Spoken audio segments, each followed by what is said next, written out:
DFCRadio.com.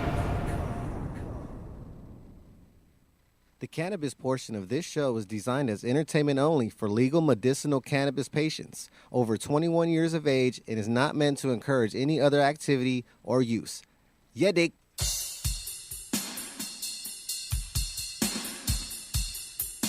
Talking about the HTGS show. Knowing someone better than your show. And everybody knowing this whole show. Yeah. Talking about the HTGS show.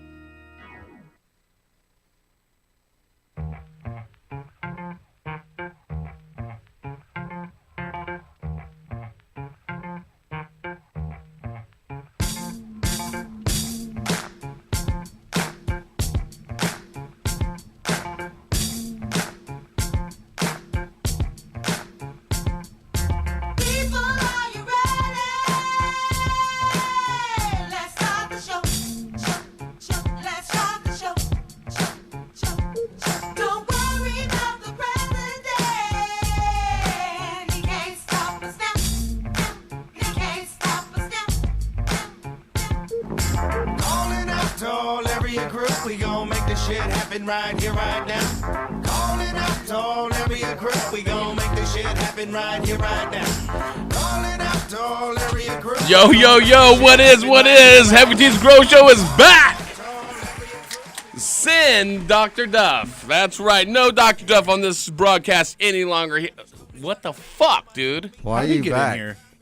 Yeah, put me fucking back on air. Fuck your jokes. Fuck you. All right. My show. Let's hear your jokes. You got jokes? Oh, yeah, I do. I got it. Okay, here we go. Okay. Did you hear about? Did you hear about it? Let me tell you about this. Guess what? Chicken butt. This shit's fucking hilarious. Hold on. Okay, I'm waiting. I'm waiting. Okay, He's literally farting out of his Whatever. mouth. If I know the punchline, I'm going to say it before you can, so it steals your thunder. Okay. It's fucking great. Hold on. I'm fucking remembering. You know what's great? What's that? I don't know. I'm asking. Hold on. Okay. What's a nosy hydroponic pepper do, Tyler? I don't know. It gets jalapeno business. And I'm heavy T tonight, motherfucker. Yeah, don't. Jalapeno business! Not until you lose your attitude. I'm going to build a wall between me and your dark ass right now. I actually, if anyone is going to be considered Latino in this studio, it's probably me. Even out of state, who is For the first 2 years I knew you, I didn't know you weren't officially Latino. I'm not Latino. I'm Mexican, almost. That's fucked up. It's not really what you are. It's where you pay rent. You know, I'm American, dog. Being honorary Long Beachian, I think that makes you a Mexican. Honorary what? Long Beachian. Motherfucker, I was born and raised in Long Beach. I told you it make you an honorary Long Beachian. Honorary? No, it's called by birth, motherfucker. Well, then you're honorary Mexican Long Beachian. You're from Ohio, so you're honorary Californian. I'm not Transplanter. from Ohio, and I've never even been to the He state. keeps saying that shit. I heard you're from Columbus, Ohio. You used to carry AK-47s in your trunk. Well, I mean, that's definitely not true. 'Cause I'm way too soft. You still for might that. have it. They were Look at my soft chef hands. Do these look like they've ever shot a gun? cakes. No, but your fingers are surprisingly stubby. Well, that's because they're easier to stuff. Kinda look like sausages. Turkey and, Shut up, Duff. No one wants to hear you. Shut up, Duff. Yeah. Okay. Fucking Okay, shut the fuck up, Donnie. let's get to talking grow now. We've had enough fun, enough games. Dr. Duff has been on a roll. I had to drive with him all day. Usually I drive on Wednesdays to our pre-production meetings. Oh, you were driving with him? I had to drop off the wife's vehicle at some O2 sensor. These new cars. Man. I go to AutoZone, pull up the code. O2 sensor's bad. Okay, cool. How many O2s, Google? 17 motherfucking O2 sensors in this car. Damn. Damn, bro, your car got lungs? I'm just like, holy shit. So I had to take it 17. to the mechanic. My wife's driving my car. I'm driving with Dr. Duff all day. Oh, my God. No O2 sensors? and he's Flipping just, people off left and right, yelling at everyone. Like he's got my blood pumping, you know? And it doesn't help that he drank a couple tall cans. That's not true. All the aerosol hairspray. He was drinking and driving? No, that's not true, Saint. Shut the fuck up. No. I was drinking while he was driving. I'm a responsible American. His blood alcohol level was below 1.0. There was blood alcohol. It was blood. But anyways, talking grow, what's going on in the grow world? I know, Dr. Duff, you have your news. I know you're going to be talking it's fucking awesome. The chef. We were off last week. Dude, I was I'm going to take a little personal Las time. Vegas. Yeah, man. How was that? What's going on in you Las first. Vegas? Personal time? I'm hosting the show, so I'm asking you what's going on. Well, turns out a lot of people with suits who've never touched a cannabis plant want to put money into our industry. I know, right? Oh. And What a shock. a bunch of these fucking, we'll just refer to them as suit zombies, cannabis zombies, were at this convention in Las Vegas. And lots of seminars, guys. Lots of seminars. And this fucking information being put out was at like an elementary school level. I mean, A solid Dr. Duff level. I mean, there was a lot of Dr. Duffs in there that made Duff look like an actual doctor. But one interesting thing that I did take away from one of the seminars was tryptophan being a precursor to CBD. Tryptophan. So you eat turkey, Wild Turks. and then you do CBD? Well, it actually can be used as a supplement. What the fuck are you talking about? Crazy, right? English, come on, speed it up. Yeah. Come on, make it interesting. Tryptophan can be used for a supplement for increasing CBD in cannabis. I mean, in hemp plants, and that was one of the unique, interesting So I'm feeding my Theories. plants turkey. that I heard come out of it. What the hell is tryptophan? So It's the same. Jiggity chemical. Jerome was there telling people that he needed to feed more turkey to his plants. It's So look what turkey? it's done for him. It's turkey?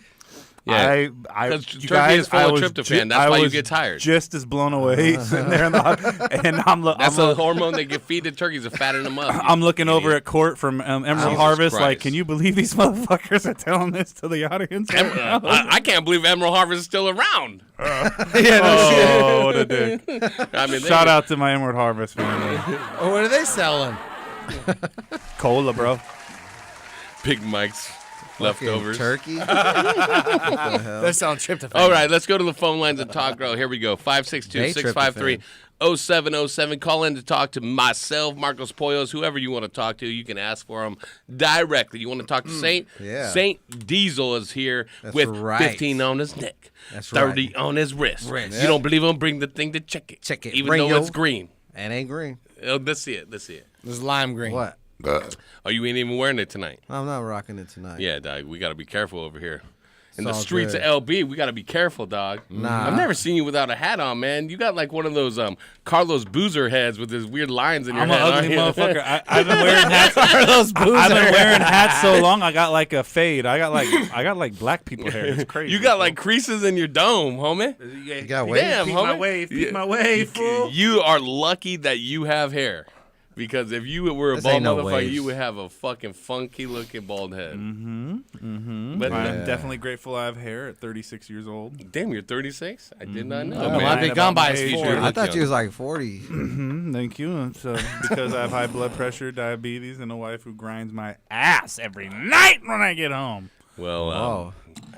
yeah. Well, sounds a little, sounds a little Okay. fake to me. You bought it at the 3D printer, bro. And the vibrator. And the vibrator. Now she's, No, making, you made now the she's making 3D something printer. out of every dick pic that was sent to her. You Taking make out the on you every vibrator. night. Chunk, chunk, There you go. You chunk. print it. You print it. Prostate exam coming up for Chef later tonight. But right now we're talking grow. We've got Eric and Downey. Down to the knee. Powdery Downey, what's up? Yo, I have PM on my lip from my plants. I learned how to get rid of it. Oh, you saw my Is this post Jerome? I might have got cuts from them. I don't know. Well, Were you in the grow off? Yeah. Let's talk about getting powdery mildew outside of your or away from your garden. Powdery mildew is around us at all times, right? It needs the right environment to really start popping off. It needs a leaf to land on, your organic material. It needs fluctuation in temperature and humidity. Usually that fluctuation occurs from lights on or daytime to nighttime. And if the right circumstances happen and a plant is and plants, certain genetics, certain strains can be more susceptible than other strains. Then what happens is you start popping off powdery mildew, right? And as growers, it's our job to use our integrated pest pathogen management, our IPM, to limit that exposure, to limit the circumstances that may make powdery mildew, which is around everything in the air just floating around, start to grow. Listen up. So let's talk about how we stop it on our plants. First off, we can use a leaf barrier. Something, the oils are good. Neem oil, Azamax, Azatrol, Azashield, Azasols. Any type of oil you can put on, not any type of oil, but any type of horticultural oil you can use as a barrier to powdery mildew setting up shop on your leaf surface. It needs to make contact with that leaf surface to start growing. And by the way, there's just something crawling on me. I think it was lice. Talk about killing bugs, and you get bugs, bro. This studio is definitely clean. So first off, a barrier on the leaf, right?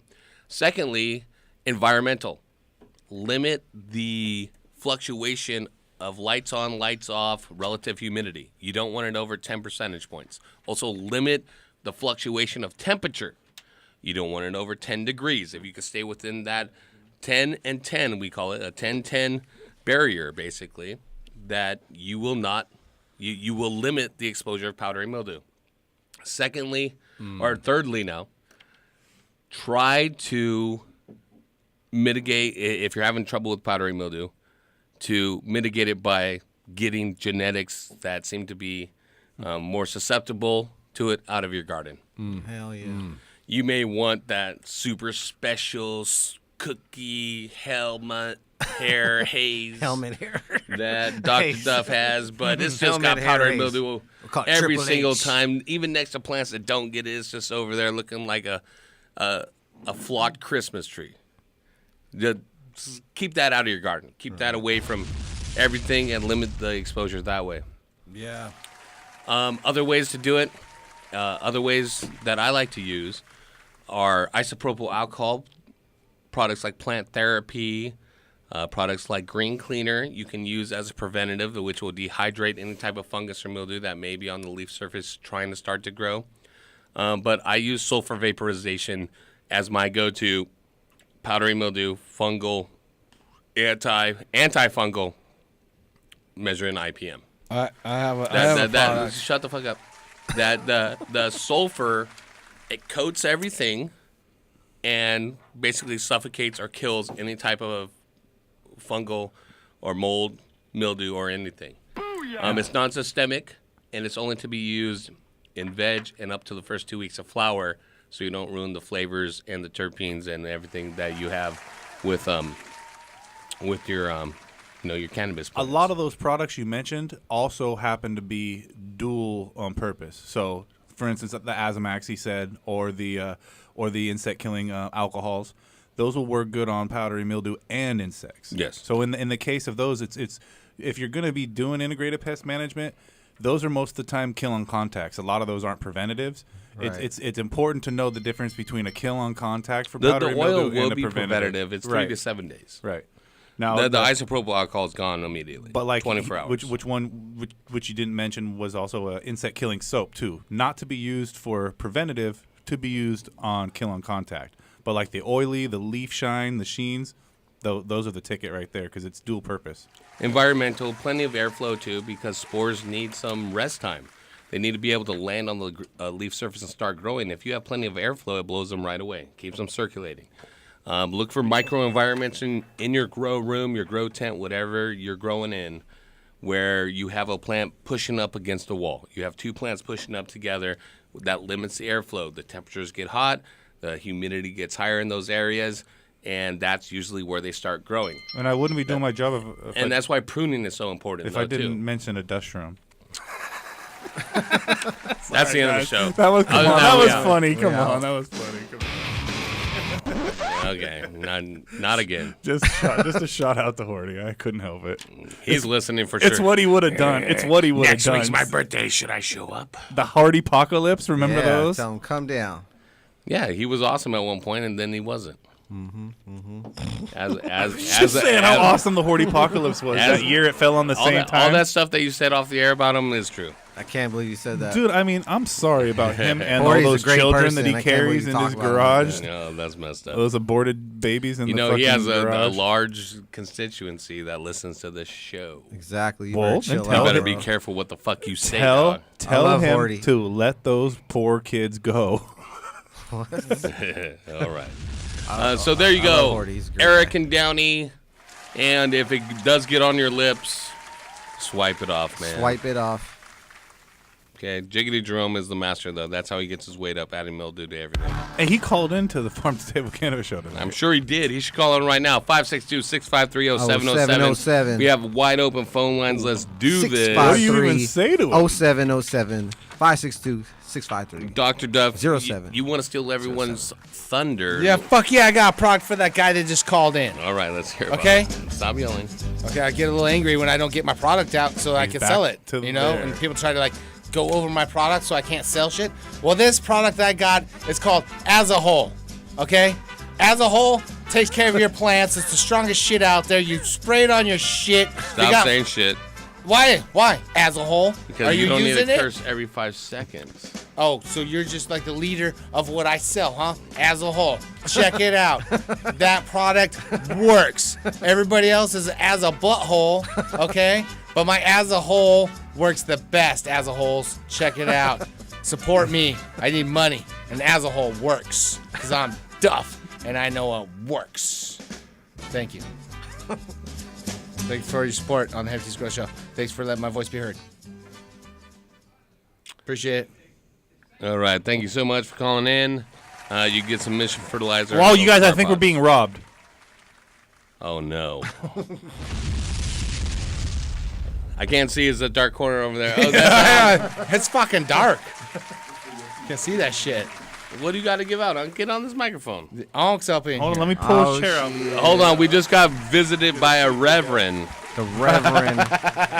Sit Everybody's over there so we can see each other. uncle, the infamous, Let me get my medicine. the 60-year-old rapper with a bad knee. I don't smoke to get high. I only smoke to survive. That knee Mr. looks pretty good to me. Unk Emo. That's a CBD. Watch out. Yeah, you're right. Sit so God close to power. Duff, you might get a I know, contact I know. high. Yeah. I'm gonna rub the CBD on How you been doing, Unc? Oh man, blessed to be here. You know that, bro. I feel you, man.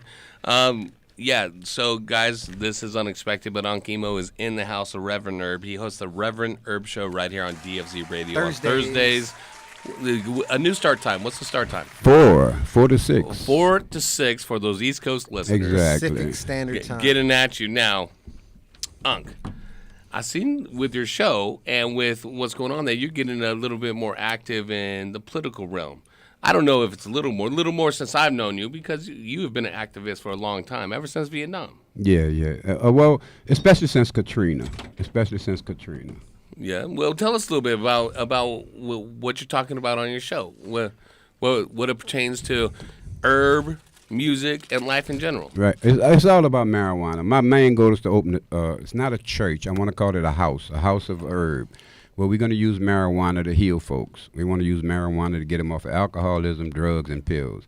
And we want to also have that as our communion, as they would say, like they use in church. I want to use it as our spiritual, enlightenment. Because I believe God gave us that perfect product, and mankind pissed all over God's work. And let's be clear, because I think, even for me, I was a little confused. You're not an antagonist or an atheist. You are a faithful individual, but it sounds like you call bullshit on religion. Yeah, I believe religion keeps us separate. I believe religion is the cause of us not loving each other truly, because we judge each other. Oh, are you a Baptist, or you a Christian, or you... And people get it twisted. They all run around and say, oh, I'm Christian, but you read this book, and nowhere in that book does it ever say Jesus was a Christian. But yet we follow Jesus, and we love Jesus so much, but we don't follow what Jesus preached to the degree that he preached it. My thing is that book was written for us to be controlled by. I agree. When you say Jesus' name, everybody pulls money out their pocket, they fall on their knees. I have nothing against the people that believe in Jesus. I just believe it to be fictitious. I believe that Jesus, or God, the real God, lives in each and every one of us. You are created by that spirit, an entity. And when I say he, it's just because I've been programmed also. I don't even believe God's a man or a woman. I believe God is an entity, a spirit, not a man or a woman. But I always say he as the father. It sounds better than saying it. Yeah, it. You know what I'm saying? But basically, that's what it is. It's it. It isn't spiritual enlightenment that gave us this life. My synopsis is this, because I've worked with people that were close to dying before with cancer and with other things. And on a few occasions, I've witnessed these people talking to people that weren't in the room, people that had died years before them. My friend John Stelly, I miss him so much. He was my guidance, my leader. He was the one who told me, Uncle, when you get off alcohol, your life is going to change totally. He was totally right. I left the booze alone. My whole life changed. As I sit here with 4 empty cans in but front of me. It's all good. It's everything in everybody's time. You know what I'm saying? It's not for everybody. That's what I love about you, that you're not shoving anything down anyone's face. No, and I don't you judge ain't like, nobody. I'm right, you're wrong. No, I love beer. I wish I could have a cold beer, but I know what it does to me. You speak your mind, though. You speak your mind, and I don't know, is it something that has come with your life experiences being in a war?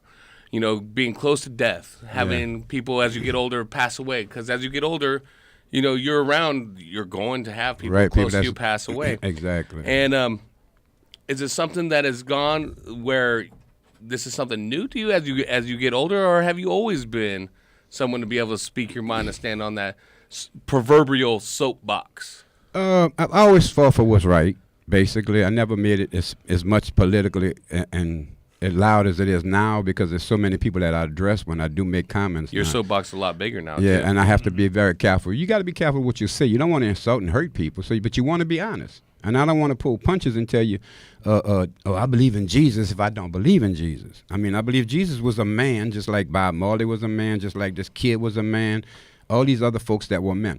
And to bring this kid's name up, respect, Nipsey Hussle. Mm-hmm. My synopsis on this kid is that this kid gave his life for these people, for all of us, for us to unite in peace and love. And when I say that is because his change, and by him staying in the hood. Now notice all the rest of us, when we get up there in money, we move for safety reasons, because our kids are not right. Well, I've never got up in money, so I've never moved. Well, I'm talking about, in the hood, the real hood. I know. When we get money, we move out because it's not safe. You know, like you, my friend, I wouldn't want to bring you in my neighborhood, literally, because I don't know what could happen to you. I understand. Now, I could come in your neighborhood and feel pretty comfortable. Absolutely. Unless you're in the South. If you're deep in the South, me coming to your neighborhood. Only during the daylight hours. I'd be a little leery, yeah. I've been pulled over driving them home. Yeah. He has been in front of my house. And I'm in a Mercedes. I'd have stick my big white face out the window and be like, we cool. I'm in a Mercedes, too. I'm not in my So you know what the scenario Honda is. But unfortunately, around this country, there are too many people getting murdered by the people that are supposed to protect you. And I know my kids are wild. I know they're stupid. And I know they're doing some dumb shit. But to shoot 2 kids in the car like happened in New Orleans a couple of weeks ago, before you even get them out the car, you don't even know what's going on, and you kill them, that's murder.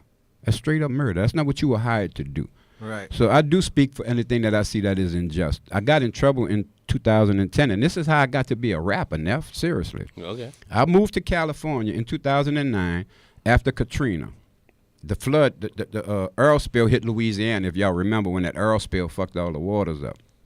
Excuse my French. Earl. Yeah. I was like, oh, that's why they call it Earl. The people from Louisiana trying to say oil. Earl. Well, you know what we do in Louisiana? We don't use the whole alphabet. We slang words. Everything we say is different. You say 3. Y'all say 3. We say tree. Give me 3 of them. All I know is that even when I waited tables and bartended, people asked me where I was from because I'm a mumbling motherfucker. Yeah. They say pour, we say po. Yeah, po. But I appreciate the culture and things like that. Oh, and yeah, the speech. yeah, some beautiful but people. you came out to California in 2009. Right. And I moved my mother out of here after Katrina because I couldn't take care of her anymore. She was living with me, her and my stepfather. So I moved them out here because my 2 brothers were living in L.A. And I moved out here in 9 and stayed in a senior citizens apartment complex because it was cheaper. Well, the lady that managed the senior citizen complex started harassing people because they were in there praying in the evening. 6 o'clock, they'd go in there and they'd do their little prayer services. She didn't like that. Was it like a Muslim or? No, it was like Christianity type thing. Okay, so it was just basically just prayer. Yeah, she didn't like the prayer. It wasn't specific. Right, it wasn't Muslim Muslim like religion. races or nothing. No, she just didn't like them in there praying. Right. So what she did was she started closing the clubhouse down at 3 o'clock in the evening so they couldn't come in there for their 6 o'clock prayer services. Well, I didn't have a problem. Now, you want to do that, then they figure out something else.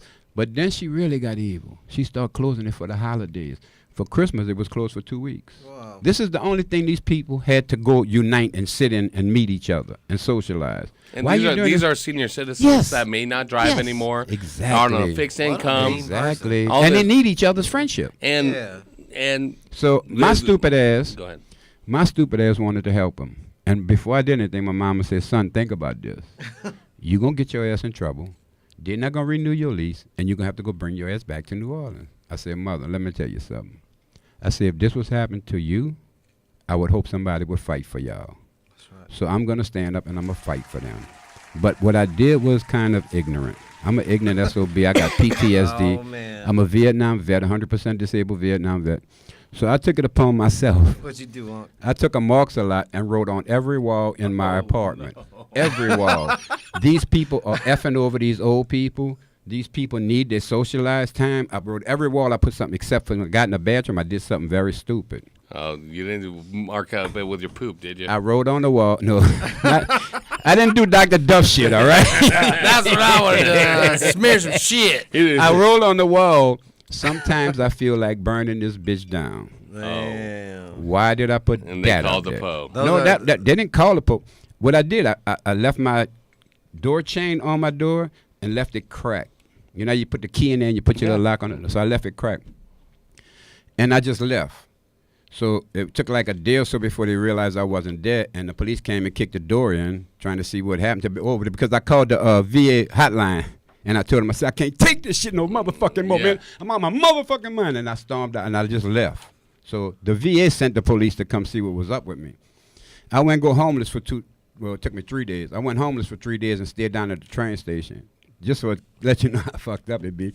I'm sleeping by the train station outside on the fucking ground. I'm sleep like a motherfucker and I feel something pulling on my feet. Bitches trying to get my shoes off. Oh, my Damn, goodness. what? You're like, you don't need these. I said, hold on, wait a fucking minute, dog. Whoa, whoa. Like, I'm still alive, motherfucker. Yes, thank you. Are these size 10s? Yeah. Yeah, they are. So You must have been knocked after out. I went back, when I go back to the apartment complex after 3 days to give it some time to do the thing, when I walked on the grounds, the broad go crazy, the manager. She goes crazy. I walk into the office, she starts screaming, oh, he's out to kill me. He's going to kill me, y'all. There had 2 other workers in there with her. They were sitting down at the table. They didn't even pay this broad no mind. They just was just sitting, you know. And she went off, oh, he's going to kill me. Y'all call the police. I told the 2 people sitting there, I said, when the police come, tell them I'll be sitting outside by the bus stop, please. I don't know what this B.I. is talking about. You know what I'm saying? Yeah. So I went outside, sit by the bus stop. Police came. 4 cars came. Pull up in the yard, and they pass right by me, you know what I'm saying? So they go in the office, holler at her, and then they come out and they come to the bus stop to talk to me. So they take me into the apartment complex, and they're looking around. And they said, man, you did all this? I said, yeah, dog. I said, I was really frustrated. But I said, what they doing to these people around? I said, whatever you got to do, take your action, dog. I said, I understand, you know. He said, well, I'm going to be totally honest with you. We really can't do you anything. You just have to repaint this apartment or either pay for the damages. Right. Or either. And I And knew you're that. like, you're like, in California, that's called security Yeah. deposit. And you keep it. And I already knew that, dog. I already bought the paint. I already had the paint. you got the kills paint I to knew cover what- everything? Exactly. I alre't knew what I was going to have to do. I I wrote wasn't on going to let walls you charge me no before. $1,000 for that. You know what I'm saying? So I said, no, I already know that. But he said, well, this is my problem. He said, I cannot let you stay in this apartment tonight. I said, what's the deal? He said, what you wrote in that bathroom, if you burn this place down, we're responsible now because we saw what you wrote in that bathroom.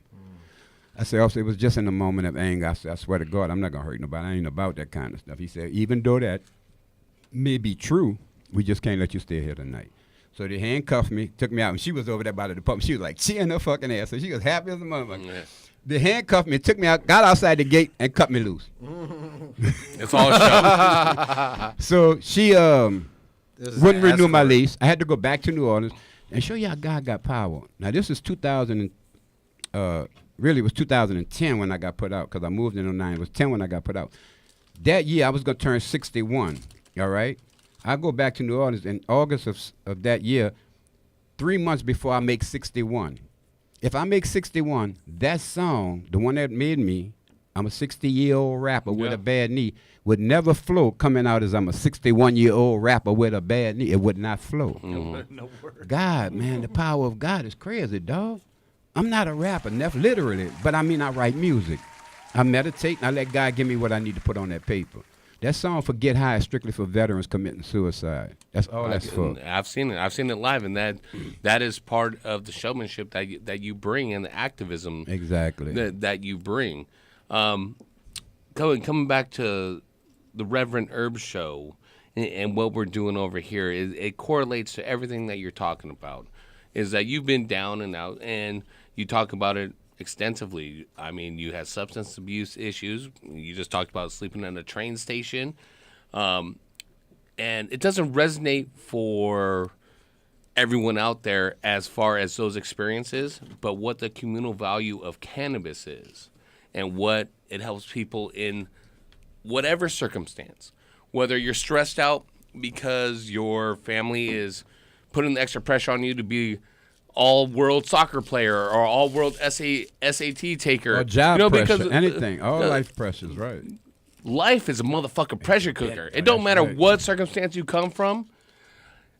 Granted, certain circumstances need certain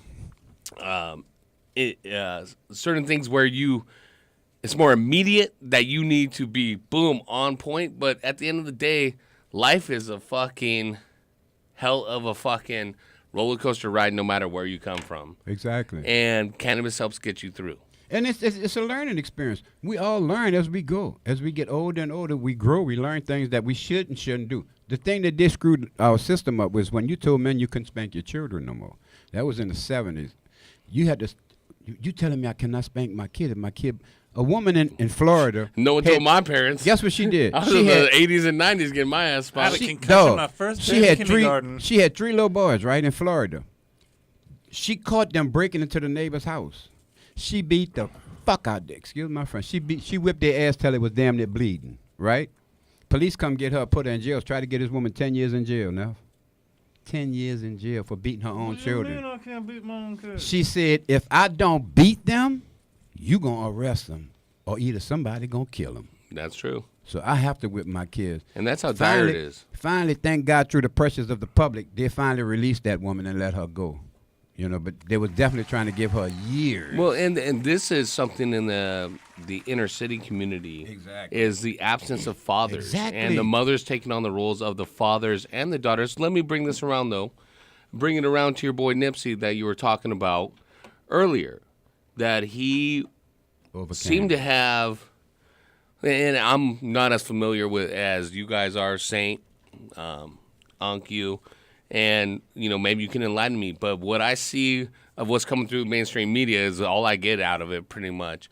But the community really respected him for doing the opposite of what most young men his age have been doing. He takes care of his family. He takes care of the community. Maybe you could speak on that a little bit and how he overcame it. Yeah, how he overcame it and how maybe we could help change that status quo that's been going on. My synopsis on this whole scenario is God give us great folks. They do great things and they rise. When they get to the point where his message was not being heard by the world and God knew his message was real, God said, I'm going to make the world hear this kid's message. And the only way God could pull that off is to take him home. So God in my heart, that's what I literally feel. Like God looked down on him and said, Nipsey, you did everything I asked of you and some. So you actually believe that there's a divine spirit, exactly. That we have a destiny. Well, I believe we're all given life for mainly 2 reasons. 1, to love and support each other. 2, to do great things. That's all God gave you life for. But yet mankind twisted our minds to think that we got to compete and beat each other down instead of help and lift each other up. I agree that. So this is too much about other people's shit. Exactly. And we care too much for shit, for bullshit, for jewelry, for cars. You know what I'm saying? Instagram followers. Yeah, social. Look at, you got kids pouring bleach in their fucking, not bleach, but hot sauce and lime juice in their eyes. Shout out to Patty, man. Supreme Patty. I love him to death. And I tell him, say, Patty, your eyes are worth more. Give me a shout out. But he's Pat. Hey, he's Patty. He's fat. He's fat with the numbers. Yeah. But he's marketing. My thing is this. What example you putting to these other kids to do to themselves to try to get that publicity? Yeah. You know what I'm saying? We're going too far with this, man. We Well, got to that- wake up. That goes back to as long as you can remember, man. Think about African Americans and the popularity with like rockabilly shit, James Brown and stuff, having a perm, straightening his hair, you know, and a famous thing. And this is from your generation and not mine, but I've seen the movies, I've read the books of Malcolm X straightening his hair, and one of the biggest rebellious things that he did was like, I'm not fucking putting that fucking toxic shit in my hair anymore. This is my hair. This is how I'm gonna fucking roll it. I don't care that you think that you're gonna like me better or that this is what you want me to do. But you know what that was, T? That was programming. Exactly. We trying to look like y'all. We wanted our hair straight to look like white folks. But all I'm saying is That's what basically it was. These young kids, the exact same shit's happening. Yeah, it's more bizarre. It is more bizarre because before it was it seemed like it was compartmentalized, and it's shameful, but it was along religious and racial lines, and now it's more glaringly socio-economical. It's more, like I said, like Instagram followers. Like, these kids don't give a fuck about money. Their parents are going to give them money, or they're just going to live at home and have a roof over their head. And they don't even care about driving or anything. I mean, driving represented freedom to me. When I became 16, my 16th birthday, I got my license and got a fucking car. And drove all over fucking that I could drive nowhere to go. Until I ran out of gas But money. that was fun, though. Shit. Yeah. You know? Nowadays, I just don't think that the youth have the same drive or the same understanding of what it means to be an individual. No. What it means to represent yourself and your true self. So now, with that statement, what do you think about the 6 and 7 year old kids that are carrying these around right now? My son doesn't not. No, get not to carry yours. that. I'm not saying yours. I'm saying, but you see him at the airport. You see him all And around. by the way, let me say, I don't spank my son, but I'm big enough that he knows if he get an ass whipping, it's gonna hurt. No, I do that thing where I go, and we've all had it where your dad or an old elder, one of your family members, picks you up by the armpit and your feet are barely dangling where they're scraping on the ground. And you're like, we're going to the car. And back in my day, we're going to the car, mate, you're getting your ass whipped. But nowadays, it just means you're going to sit in the car for a little bit. And you used to see mothers in the store smack children upside the head. Don't do that. I'm sorry, Duff. Damn it. His hair helmet protected I him. just wanted to wake him up. Let me do a quick shout out too. Everybody that's listening to the show, let me explain something to y'all. You're listening to the right show. If you're not growing your own marijuana, you're stuck on stupid. I'm going to be honest with you. Listen, God gave us this product to heal our bodies and relax our minds. I preach that you are literally not getting loaded. There's no vision change. You don't see different colors. You're just more relaxed. And grow your own because people put dog shit in there. And because tobacco companies are coming for it. Oh, yeah. And pharmaceuticals are coming for it. They already on the porch. Exactly. So if you're growing your own, at least you knowing what you're growing. When you get it from the tobacco companies, you're going to have your shit filtered, man. It's going to be all fucked up. It's gonna be So listen to this show as often as good. you can. Get all the knowledge you can and grow your best medicine and share it with your family and friends. Stop trying to sell it and share love, man. Fuck. Right there, that's Unc the Truth emo. Damn straight. And we got to take a break because we do have to pay the bills, but I wanted to bring it all back around to the cannabis aspect and what cannabis can do to help mend the social differences, to help mend the economical differences, to help try to bring people together. I speak on this often about the communal aspect of cannabis. You know, it was a rare thing when I was smoking that people would pack their own individual bong rips. It was usually a joint. We would roll up together, pass it around the circle. It was like a communal event. Or we'd pack a fat bowl and pass it around, and everyone would get the green bowl hit once as we pass it around, right? Like, oh, I get the green bowl hit this time, pack another one, this guy gets it next time. The communal aspect. We're sharing. It almost seems, though, that the individualism of our society, the self-gratification, has even entered into the cannabis realm. It's not as communal as it used to be. It's not as much love as it used to be because we also commercial for it. Now we're trying to all get money off of it. We're not trying to share it lovingly. This is what happened. The government knows that if they legalize marijuana, then they're going to have a problem with people waking up in the world. People are going to start sharing love. People that smoke marijuana, you'll never see a fight at a marijuana party. You ain't going to see it. You bunch of alcohol in the party, we're going to have a fight. I'm just saying straight up. We lost one of our friends one night because of alcoholism in this very studio. Wait, someone passed away in my studio? We lost him as a family member, as a friend, as a good constituent, and there's all that other good shit we used to share with him. He lost his Instagram today, too. Yeah, I heard you on the show talking about his Instagram. Jiggity, jiggity. Okay, yeah. you like that? But see, this is the thing. We do things to ourselves, and then we want people to just say, well, okay, fuck it, I'm going to accept it. People are not going to just accept you acting our ass and treating other people like shit. I'm in here, I'm watching you treat this kid like shit. This kid ain't never did nobody no motherfucking harm in the world. My French is terrible, I already know. And you're from New Orleans. Yeah, I'm from New Orleans. You should know a little French. But I love these kids, man. We got beautiful people in this world, and we want to treat them like shit. Come on, man. Wake up, smell the roses, bro. You run around, you talking about you got the best herb in the world. Why don't you have the best heart in the world? True that. What matters? What Thank matters you. to you? True that. And this plant, you want to grow your own, you put some love into it.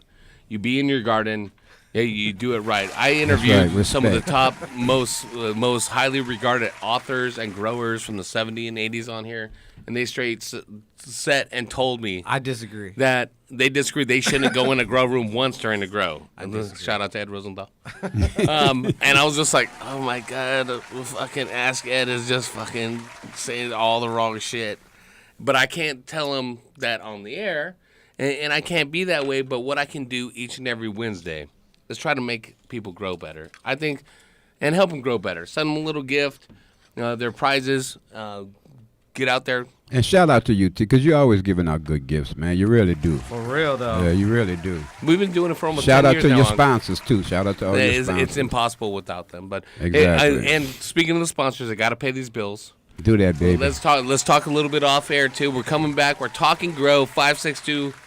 What's the phone number? 562-653-07. I almost gave out my old fucking phone number. What's that? My 598-1706. That shit's the landline. That shit's disconnected. I haven't had a landline in years, but that's probably going to some poor old lady in And you Sylvie. can call that was a smart move too. On your cell phone. You know right? what I mean? So the number is 562-653-0707. We got plenty of grow talk. We got Unc in the house. Yeah, Hopefully give a call. You Give hanging a out? call. You hanging out? Yeah, I'm hanging out. I'm upstairs. We also got our man Dr. Duff and our man Hydro Chef at what 17th could- Grow Show. Dr. Duff. Yeah, what happened? He's a real Duff. What doctor are you? Don't answer that. Don't answer that, please. Don't answer that. Urology. Call in 562-653-0707. He's a cocksmith right here on DFZRadio.com.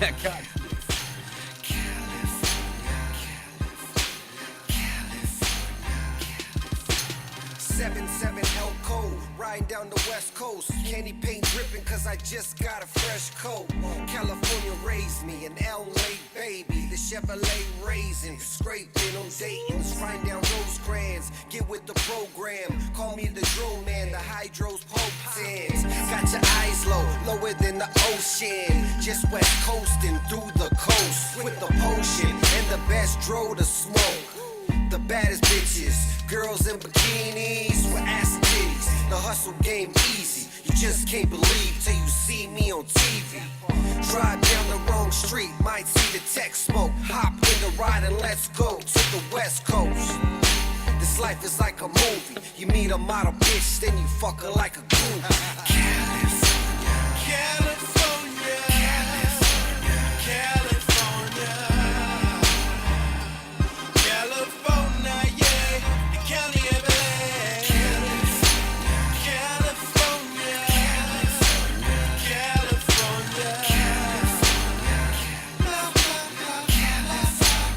California, Compton, California, yeah, the city where I was raised. Second son to Eazy-E, so don't be amazed. Same nigga, same flow, same mind frame. I'm all about the Lucci. Fuck minimum wage, cruising through these Cali streets, smoking on this OG. Cash rules everything around me, I need more cream. West Coast, get it in. What the fuck you think? Saying I'm riding with you, really though, this money in the bank. E3 hotter than the California forecast, burning up these tracks, nigga. I need more cash. Yeah, I'm a bona fide hustler. Fuck with my family or cash and I'ma cut ya. Real G's get it, that's only the obvious. Go against us, you know you facing the consequence. I love my state, but I really hate the politics. Better keep stepping, buddy boy, in the pile of shit. Yeah, in a pile of shit. E3, get it in, nigga, I'm live as shit. 3, 2,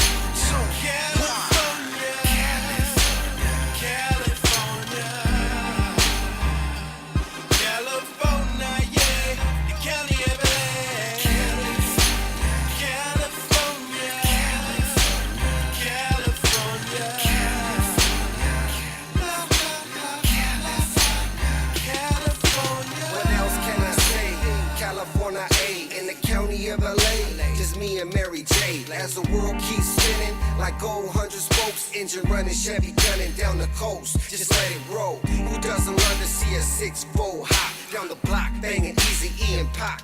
Motherfuck the cops. I drove in my ride, but I ain't even tripping. It's another summer night and I'm about to get the tipping. It's California A, got some beautiful women. Gotta see it for yourself, it's such a beautiful vision. Palm trees, palm weed, won't you ride with me? West Coast in, floating through these Cali streets, cruising down the boulevard in the late night. Sunset to the daylight, we take flight. Lights, camera, action, fast cars and jewelry, models and groupies, we film in a movie. It's a motion picture, everybody's a celebrity. Won't you take a picture? It's a motion picture, everybody's a celebrity. Won't you take a picture? Latin girls, Asians, black girls, Jamaicans, white girls, they all on vacation. Pop another bottle, yeah, we buy 'em by the case, and we spinning big faces. This motherfucker went with the Latin. Yeah, that's California right there by me, the Saint 562 and E3. Make sure you check it out on DJ Pressure, Pharmacy 5. You know what it is. Heavy T's Grow Show. We'll be back after these messages.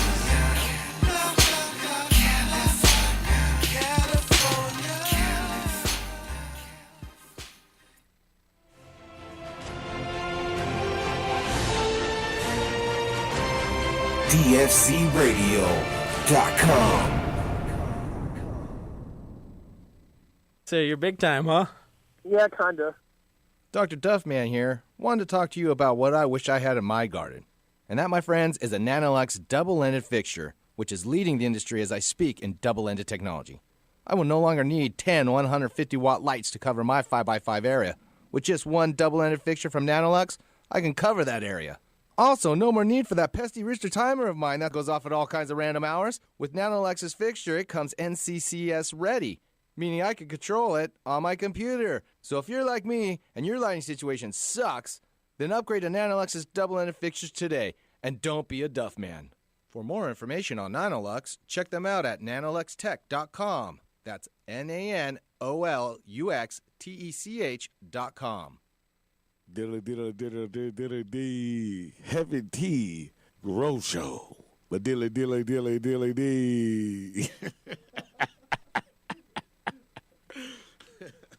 Yo, Kelly, pass me that blunt. You feel me? Mm-hmm. Hey guys, it's Heavy T. As a longtime cultivator in both small and large gardens, both indoor and in greenhouses, I know the number one factor for being successful is to maintain an ideal environment and optimize my airflow. That is why I use and recommend Fantech controllers and EC fans.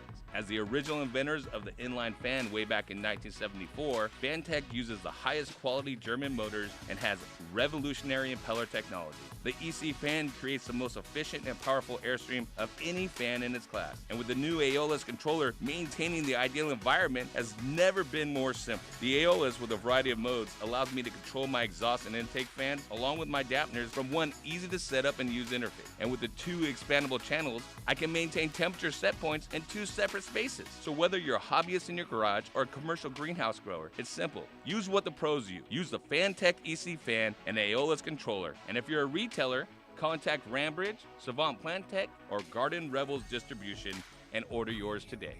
Fan and controller sold separately. Hey, I'm in the zone. Dude, this shit is Have you ever been interested in gardening with dry fertilizers? Well, you're not the only one, and let me tell you about Vermicrop Organics and their line of organic dry fertilizers. Healthy plants with a simple 4-step process. Step 1. Just measure out a half teaspoon per gallon of soil or 2 cups per 12 square feet of soil surface area. Step 2. Apply evenly to the soil surface. Step 3. Blend into the top layer of soil to avoid caking. Step 4. Water thoroughly. And that's it, simple as that. Great for vegetables, fruits, flowers, potted plants, trees, shrubs, annuals, and perennials. It's Vermicrop Organics VermiVeg 744. Along with the VermiBloom and PK Boost, you will have a complete line of organic nutrients and a garden that will thank you with a great harvest. Looking for an even simpler way? Then check out the Vermiall 666. This game-changing mix is formulated for all stages of growth in the fast-paced garden of champion vegetable and flower growers. And check out the VermiBat Guano Fertilizer and the VermiBlood Blood Meal Fertilizer for feeding oversized, nitrogen-hungry plants. Learn more at vermicrop.com. That's vermicrop.com. That's Horty's Pimpin' 101. Launch crew, ready to reservoir. What's the load factor, sir? Bring in the Riser Blast liquid at 2 mils per gallon. Okay, sir. We are loaded and ready to launch. 10, 9. Okay, men. It's time to blast off into the plant's root zone and into another galaxy of root growth.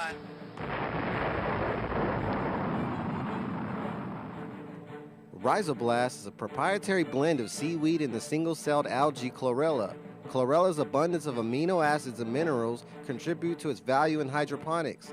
The benefits used in Rhizoblast are explosive root growth, the use with any growing medium or hydro system, its ideal use for transplanting, and the enhancement of your plant vigor in fast-flowering plants.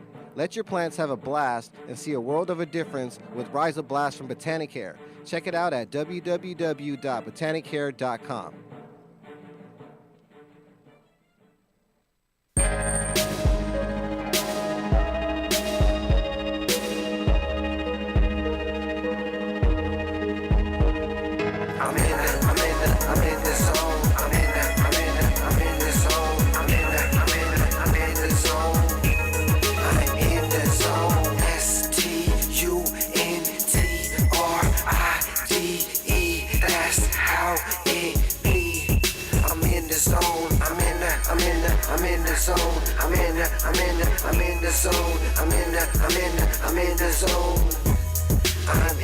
I got the 900 sitting on golden wheels. Chrome engraving, give my bones a chill. All the lovely ladies wanna know the feel, cause I got a lot of danger and sex appeal. Got Katie on the bike, and shine at night. Remind me of my diamonds, shine that bright. She wanna feel the power between the wheels. Come on, baby girl, let me show you the deal. Cause see, I'm a rider, I'm a night rider, low profiler, glide on them tires. You ain't seen nothing till you see me flying by. In the fast lane, stunting in the fast lane, gunning. For the rush and the thrills, we thrust and peel. Take skills to ride, cause it's custom built.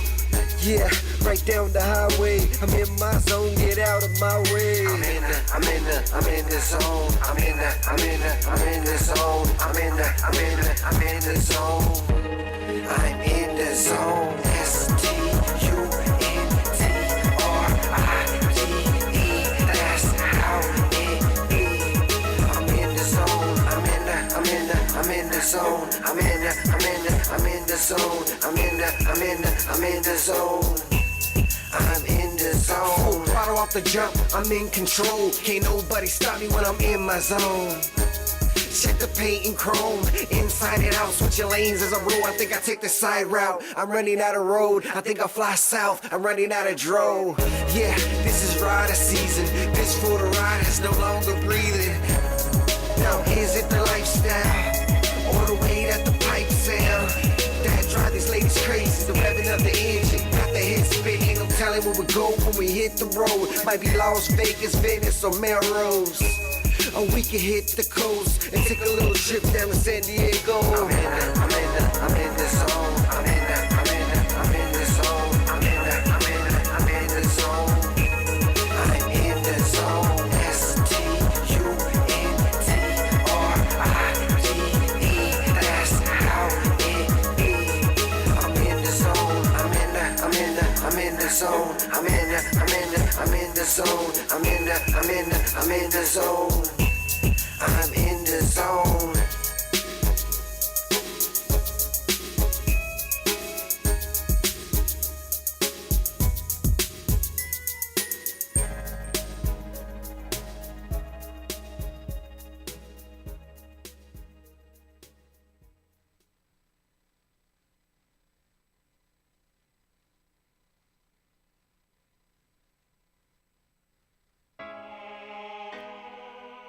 Yeah.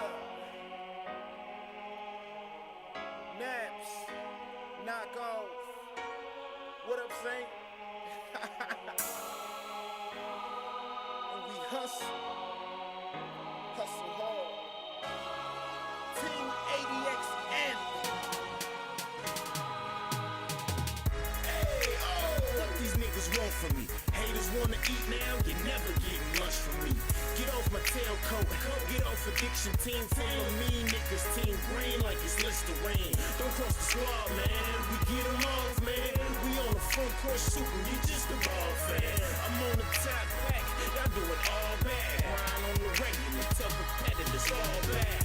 Test the team, homie, watch you fall flat. Don't want the fame, but the change, I need all that. Hustlers get your guap up, rappers get your props up. Cause sky is the limit and we got heaven on lock up. Back down to earth, street swerving down Atlantic. Long Beach riding to death, we straight smashing. This is for my family, this is for the masses. This ADX anthem in case anyone asks me. Oh, taking this shit head on.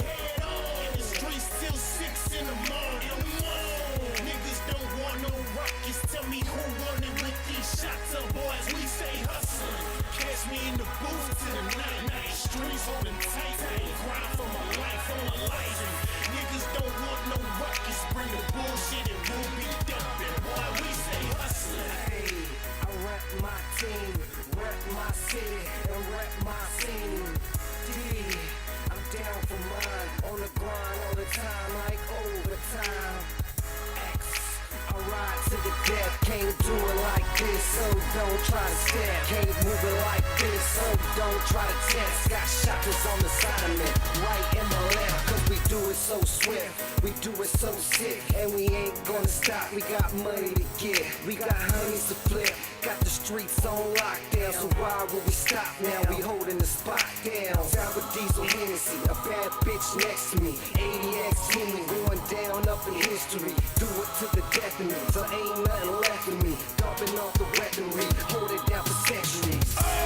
Taking this shit head on. In the streets till 6 in the morning. Niggas don't want no rockets. Tell me who won it with these shots up, boys. We stay hustling. Catch me in the booth till the night. Streets holding tight. Grind for my life on a life. Niggas don't want no rockets. Bring the bullshit and we'll be dumping. Boy, we stay hustling. Bonafide hustler, stay up in the street, grinding all day and all night so we can eat. Roll up on your homies like niggas, stick 'em up. Now bags in the stash in the back of the truck. Pounds of the diesel, throw it in the air. Tipping Hennessy for my niggas who ain't here. Back on my feet after shedding a few tears. Give me 2 years, stacked up with a few mil. Niggas locked up, but the homies still here. Rapping ADX fresh in the full gear. Killing the recession, pumping on the top. Teddy Brock shot, killing blue clots. Haters got no idea you ain't ready. It'll be a sad song if you niggas test me. Them niggas tryna send 100 cops to come get me. Gibbo sprayed a couple shots and told them bitches come catch me. Taking this shit head on. In the streets till 6 in the morning. Niggas don't want no rockets. Tell me who won it with these shots up, boys. We stay hustling. Catch me in the booth till the night. Streets holding tight. Grind for my life on a life. Niggas don't want no rockets. Bring the bullshit and we'll be dumping. Boy, we stay hustling.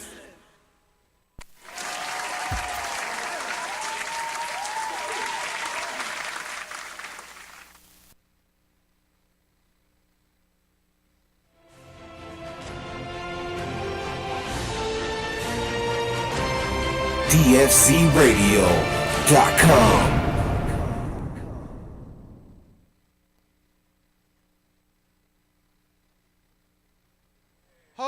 Bovita's in the house. CannaCon 2017, Sonoma County Fairgrounds. Just ran into Bovita. Do you know what Bovita is? I do. Oh, is that because you work for them? It is. Damn, son. How do I get a job? You have to do a cartwheel all the way down. Damn, I'm hired. I'm so hired, dude. Holy shit. Seriously, here we are, Heavy T's Grow Show. I'm here with, what's your name? Scott. Scott, Bovita. Bovita, what is Bovita? What do you tell people Bovita is if they don't know? Because they should be knowing what a Bovita is. Very simple. It's a two-way humidification that goes in with your cannabis and whatever you're storing that in, whether it's a baggie, ball jar, sea vault, medtainer, whatever it is. It's a little packet, and it goes in there. It's going to add or remove moisture to maintain a specific relative humidity, 58% or 62, depending on which one you use, and it's going to keep it fresh. So if you've got dry product, throw our packet in there. It's going to rehydrate it, bring it back to life. Or if it's perfect where it is, it's going to keep it there, maintain the weight, color, aroma, potency, all that good stuff. Well, that's crazy. So you guys are saying that your packs, a 50, what was it, 52, 62, or what was it? 62 and 58. 58 and a 62% humidity. Those packs aren't necessarily meant to, like, if you have it way too dry, it's not just for having dry-ass product. It's to maintain it. So, like, you could go ahead and put it in there right after you're done cutting it up, and you want to keep it nice and fresh, you put a Bovita in there, and they'll keep it nice and fresh? Exactly, yep. So it's for all applications. If you got stuff that's too wet, it will pull moisture out. Now, if it's too dry, it's going to add it, and then it's going to maintain that 62% or 58. So it's not done when it adds and it's done. It will keep it there for 2 to 4 months. Damn, you guys got a great product. That is the best thing I've ever heard. Hey, guys, go check them out. Bovita, is it bovita.com? What is it? How do we find you? It's bovitainc.com or on Amazon. Am I saying it wrong? Is it Bovita? It is Bovita, but hey, everyone says Bovita, or it's a bunch of different things. So, okay, do it the Duff way. It's Bovita, dude, or Bovita. If you guys want to be French, call it Bovita. I'm American, so it's Bovita, okay? Hey, that works for us. And you guys check them out on the internet. If you can't find them at your local hydroponics shop, you should tell them they need to get it because they're missing out on it. Don't get that stuff from that one company that distributes a bunch of knockoff stuff. Get the Bovita or the Bovita, okay, guys? Make sure it's that. It's got a unique packaging, and it's the shizzle. Thank you, guys. Have a good day. Thank you. CannaCon 2017. Bovita. We're out of here. Fresh weed. That's what they say. Fresh weed. They're yelling at me, fresh weed over to the right of me. But it's good. That's what it does. It's fresh weed. It's Bovita. You like really harsh, dry weed? No. Then just go out to Southern California on those, those Santa Ana conditions and put your weed out there and smoke it. Okay? Dry time. And then you'll be crusty too, so you need to marinate yourself in lotion while you're at it. Let's take a few calls. Hey, we got Jen calling in. Hey, Jen, how you doing? Hi, Jen. Hey, Jen. What's your question? I'm not made for radio. Either am I, man. So I'm out of here. Oh, shit. CannaCon 2017. I just got up to this booth that's got all kinds of stuff on the Crockett Family Farms, Brother Grimm. It's like all kinds of things. What are you doing here? What's going on? So we're Seeds. Where are you? You're not even up by me. I can't hear you. So we're Seeds here now. We're an e-commerce store, but today we will have our collectible genetics. Collectible genetics. You guys got seeds? We do, actually. Crazily enough, Seeds here now. Seeds here now. And what kind of goodies do you have? I mean, what's the fire? The fire. So we've got our exotic. They were Breeder of the Year last year. We've got some of that. We've got some pre-sale going on our website at seedsherenow.com. A lot of triple OG crosses. Our Crockett's always popular. We got our Mephisto in if you're looking for your feminized autoflower, or your regular stock. Damn! I think I need a little some of that. Where's the seeds? I need some. Shower me with them. Throw them on me. Give it to me. Give it to me. No, I'm just joking. Okay. But seriously, if you guys want the highest, genetics, you guys got the best genetics around. Pretty high quality genetics, right? Fire? 100% guaranteed. You will be happy if you buy seeds from us. Guaranteed. There it is. You guys got feminized seeds, right? Feminized. We have autoflower.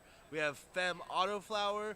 We've got any kind of seed. Every seed, all the seeds. We have all of them. Seeds here now. SeedsHereNow.com? Correct. SeedsHereNow.com. Go check them out, guys. We did in CanaCon 2017, Sonoma County Fairgrounds. Where were you? It's 420. I'm getting high as hell. That's what I did. I'm out. I'm Duff. I'm out. Here we are, dude. Billy Graham, tissue culture. I know a lot of people out there, Bill, love tissue culture, but they're scared to even delve into it. How do they get into tissue culture? What do they got to do? Well, that's what I've been doing all this time. I kind of led a lot of this way back when. I'm still in touch with the people who are using the kits every single day. I'm traveling with my tissue culture kit, and I'm not the difficult guy. I'm the one who makes everything easy. So it's really funny. It's the last time your listeners heard me was when I was in the studio, and our whole thing was put some plants into the tissue culture tubes. Those tubes are going to give you all your new clones forever. And that's all still there. And when everyone hears about tissue culture, that's what they see from what everybody's done with every other plant. What I wanted to share with your listeners today is that really just since like November, December, we started doing some shortcuts, and it was super cool. I wanted people to do this quickly and learn fast. So we would go in and we would take the user's clones, put them into the tissue culture tubes, and then grow them just for like two weeks, and we would take them out and put them right into rooting. So that way they knew how to start and how to finish, and then they were more interested in learning what to do in between. But what's very funny is it actually turned out that that's its own thing. Dude, this is going to blow your mind because you've seen all of this stuff before. I am making cuttings from trimmings when the veg plants are going into flower, and we're taking off those limbs that are just not really going to be anything, those toothpick thin branches. When I put them in the tissue culture liquid, your listeners can't see this, but we're going to describe it. It started as a little skinny thing 10 days ago. I'm holding a 4-inch tall test tube that's full of plant and leaf that's now almost as thick as a chopstick. This started as a toothpick, and this in 10 days it's gotten this big. I'm going to take this out, put rooting gel on it, and put this right into my plug tray. This is my new plant start. Number one is I was able to make good clones from what would be trash, but I've also got all the advantages of tissue culture. Everybody looks at tissue culture. Number one, to get rid of mother plants. I took this from clippings. Number two is, as long as that liquid stays clear, this is disease free. So we already know no fusarium, no powdery mildew. This is clean. We've got that whole nutrient sugar boost, so this guy's really vigorous. Number three is this is also my genetic booster because I've got all the trace metals here and the hormone stimulation. And four, that hormone, this is the branching hormone. So tell your listeners, it's already branching and it's still in a test tube. This guy starts, these little branches, every leaf you see in this tube was not there. The piece that went in this tube was a 3-inch tall little naked toothpick with a little bit of green hair. And now I've got 1, 2, 3, 4, 5, 6 nodes that are already bushing out. And I'll grab any tube in that box and I'll tell you that's the same thing. Trim the bottom, put the root gel in it, root this in 10 days to root and a couple more weeks to start getting some good top growth. But from that clipping to a whole new veg plant you could take that clipping from again is about 8 weeks, which is exactly how long your veg plant from the first time took to flower. So I've just harvested Mom. She's already chopped up in the bud basket, and now the next generation is going in, and I'm putting my next bunch of clones in. So my veg plants are my clone donors. Damn! Hey, wait. It's that easy, dude. Seriously, you just put the gel in there. You cut your plant at like week 3 because you're like, hey, dog, I gotta get some of this bottom crap out of there. It's gonna be nothing, dude. It's gonna be Schwarf right there. And then there it is, dude. He's got a whole paper right here with a drawing. Weeks 5 through 6, dude. There it is. Week 5, you're killing it. So seriously, how many with the liquid that you provide? How many you could do? Like what, thousands? You can. I'd sell a starter kit with 16 tubes and the liquid for $60. From there, you own the tubes, and you'd only have to buy the liquid, which is going to be like $15. So for less than $1 per cut. This is not so much tissue culture as this is a clone conditioning kit.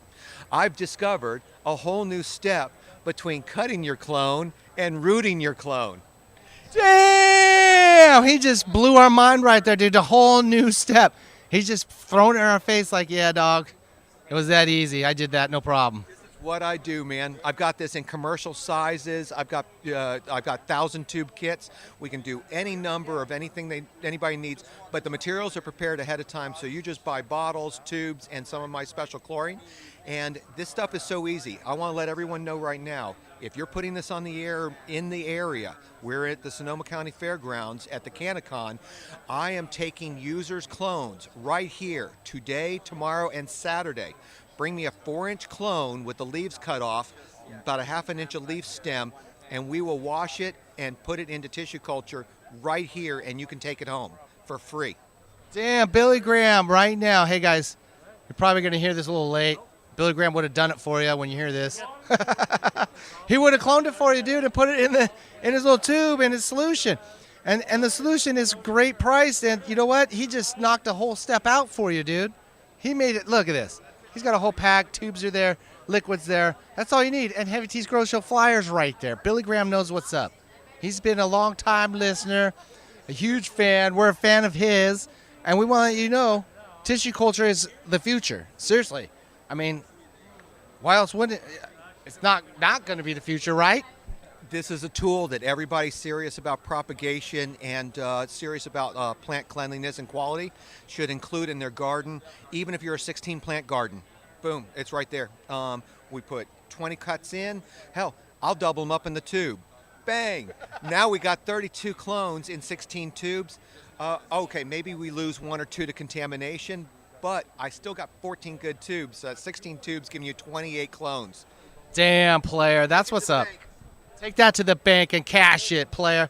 Check out Billy Graham's tissue culture. Where do you find it on the internet? PlantTC.com. Also at webhydroponics.com. That's right. Say those two things one more time. Webhydroponics.com, one word, and PlantTC, T as in tissue, C as in culture.com. There it is. From Billy Graham's mouth. You better go check that site out and get your crazy-ass tissue culture on. Get your clone on, guys. The new wave. The next step. I'm Duff with Billy Graham, and we out.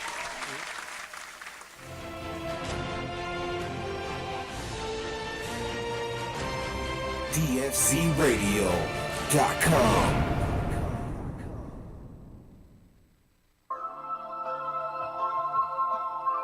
Yeah, look out, baby. I'm back in the studio with my nephew Prob on the track.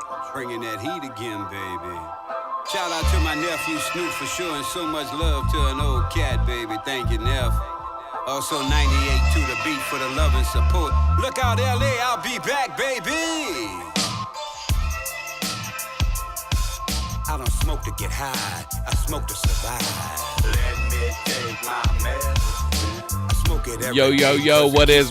Welcome back, Heavy T's Grow Show right here on DFC Radio Network.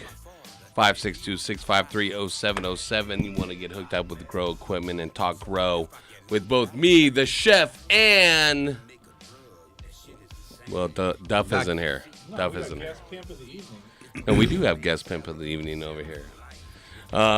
Yeah, the Reverend is still with us, Mr. Unk Emo. Thank you so much for coming in. Man, thanks for having me, man. You doing know it, that, fam. Man, life is good. You got new chains on every time you come in this joint now. A kid made this for me, and I can't remember his name, but I wish I could shout him out, man. He gave me this at one of those sessions, and he's got my name on the inside of the piece. Well, yeah, if you made sweet. that for Unk, make sure you DM him. Yeah, DM me if you made that piece for me so I could shout you out, man. I really appreciated that. Let's talk about a little bit more about the cannabis aspect of what you're doing. You talked about your life, you know, plenty of candor. And I know our listeners, as a host, I really enjoy that as well. There's nothing better than someone coming in here and talking real, which you do, by the way, every Thursday on the Reverend Herb Show right here on DFC Radio starting at 4 p.m. Right. But talking about weed, cannabis being a medicine, and talking about it, not using it to get fucked up, but using it to medicate. Literally, this is the best product we ever had. God, in the creating of this universe, knew what mankind needed so mankind could live a good life. So he gave us the herb. Literally, he gave us the herb. Oh. This herb was given my head. No, you're good. You're good. This herb was given to us for medication. It was given to us to get us through bad times. When you're pissed or when you're aggravated, you smoke a joint, you calm down so quickly. The Creator knew what a medicine was and what it was for us to have. He didn't plan on no man creating no pills for us to take. Mankind came up with all this in his genius ways once he decided to destroy this product that God gave us. He gave us alcohol, which turns us into different people when we drink too much of it. It's a social drink, but when we drink too much, we do change in personality. Marijuana, you do not change in personality. The reason the government literally does not want marijuana totally legalized is because it helps people unite. That's why they hated the hippies so much. If you ever looked at hippies in the 60s and shit, all they did was walk around with flowers and share love. And think outside the box. Exactly. And we create. don't want us thinking outside. And create. That's right. And create. They don't want that. They don't want you to use your brain and realize that this television is fucking us up. They don't want us to see that. So they distract us with all these sports and with all the TV shows and all the other glamour with the gold and the jewelry. So Hold on, I got to check my Instagram. We chasing products more than we chasing love. I preach that we chase love. I love every day walking up, seeing somebody who could use a hug and hugging them. I love the fact that I'm in a position, if I see a homeless person digging in a garbage can, I'm going to feed that person, man. If you can see a homeless person digging in a garbage can and walk past that person and not feed that person, you the scum of the earth, literally. Now, I can see you not giving to a beggar on the street because they got 4,922 million beggars on the street. I understand that. You cannot give people money like that because you know what they're going to do with it. But when you see a person that is starving, I beg you, find some compassion in your heart to do what you're supposed to do and get that person a meal. For real. I don't give a shit what it is. Feed that person for that day. I've rolled up on people and had extra food rolling through, and not leftovers, not half eating shit. Right. Because come on, have some dignity. Right. You know, right. Does the people really want your half eating sandwich that your Right, kid was right, fucking snotty right. on? But I mean, we've all been stoned at Del Taco, and we're like, damn, give me the fucking 6 tacos and 6 burritos, and 2 tacos and 2 burritos. In you're like, I can't eat the rest of this. Right. And it's going to waste. Ain't no where sense you me rolled up, throwing it away. rolled up and talking to those, and I've had the experience that you go to give people food, and they they're don't like, want you it. ain't got no money? No, but Neff, you got to understand, too, you got hustlers out there. But then, But then you also have crazy people. I have offered to give money to some people that didn't even know what money was no more. That's how crazy the brain gets on the street. We have no more mental hospitals in this country. We have to wake up and realize that we're supposed to be the United States of America. We do, and it's called prison now. Exactly. And it's not a hospital, but that's where they put the insane mental people. And you take a person whose brain is already damaged, you throw them in a cell where they're going to get abused. Come on, man. It's Manipulated, abused. Yeah. used. And then when they come back on the street, pay those people to now keep them it's gonna keep getting worse because there's no change in the near future that any government is trying to do. I saw a man on 9th and Main Street drop his pants and take a shit on the curb. And as the people were passing, blowing at him, they horn and shit, he just put the fucking finger up. He was crazy. The man is insane.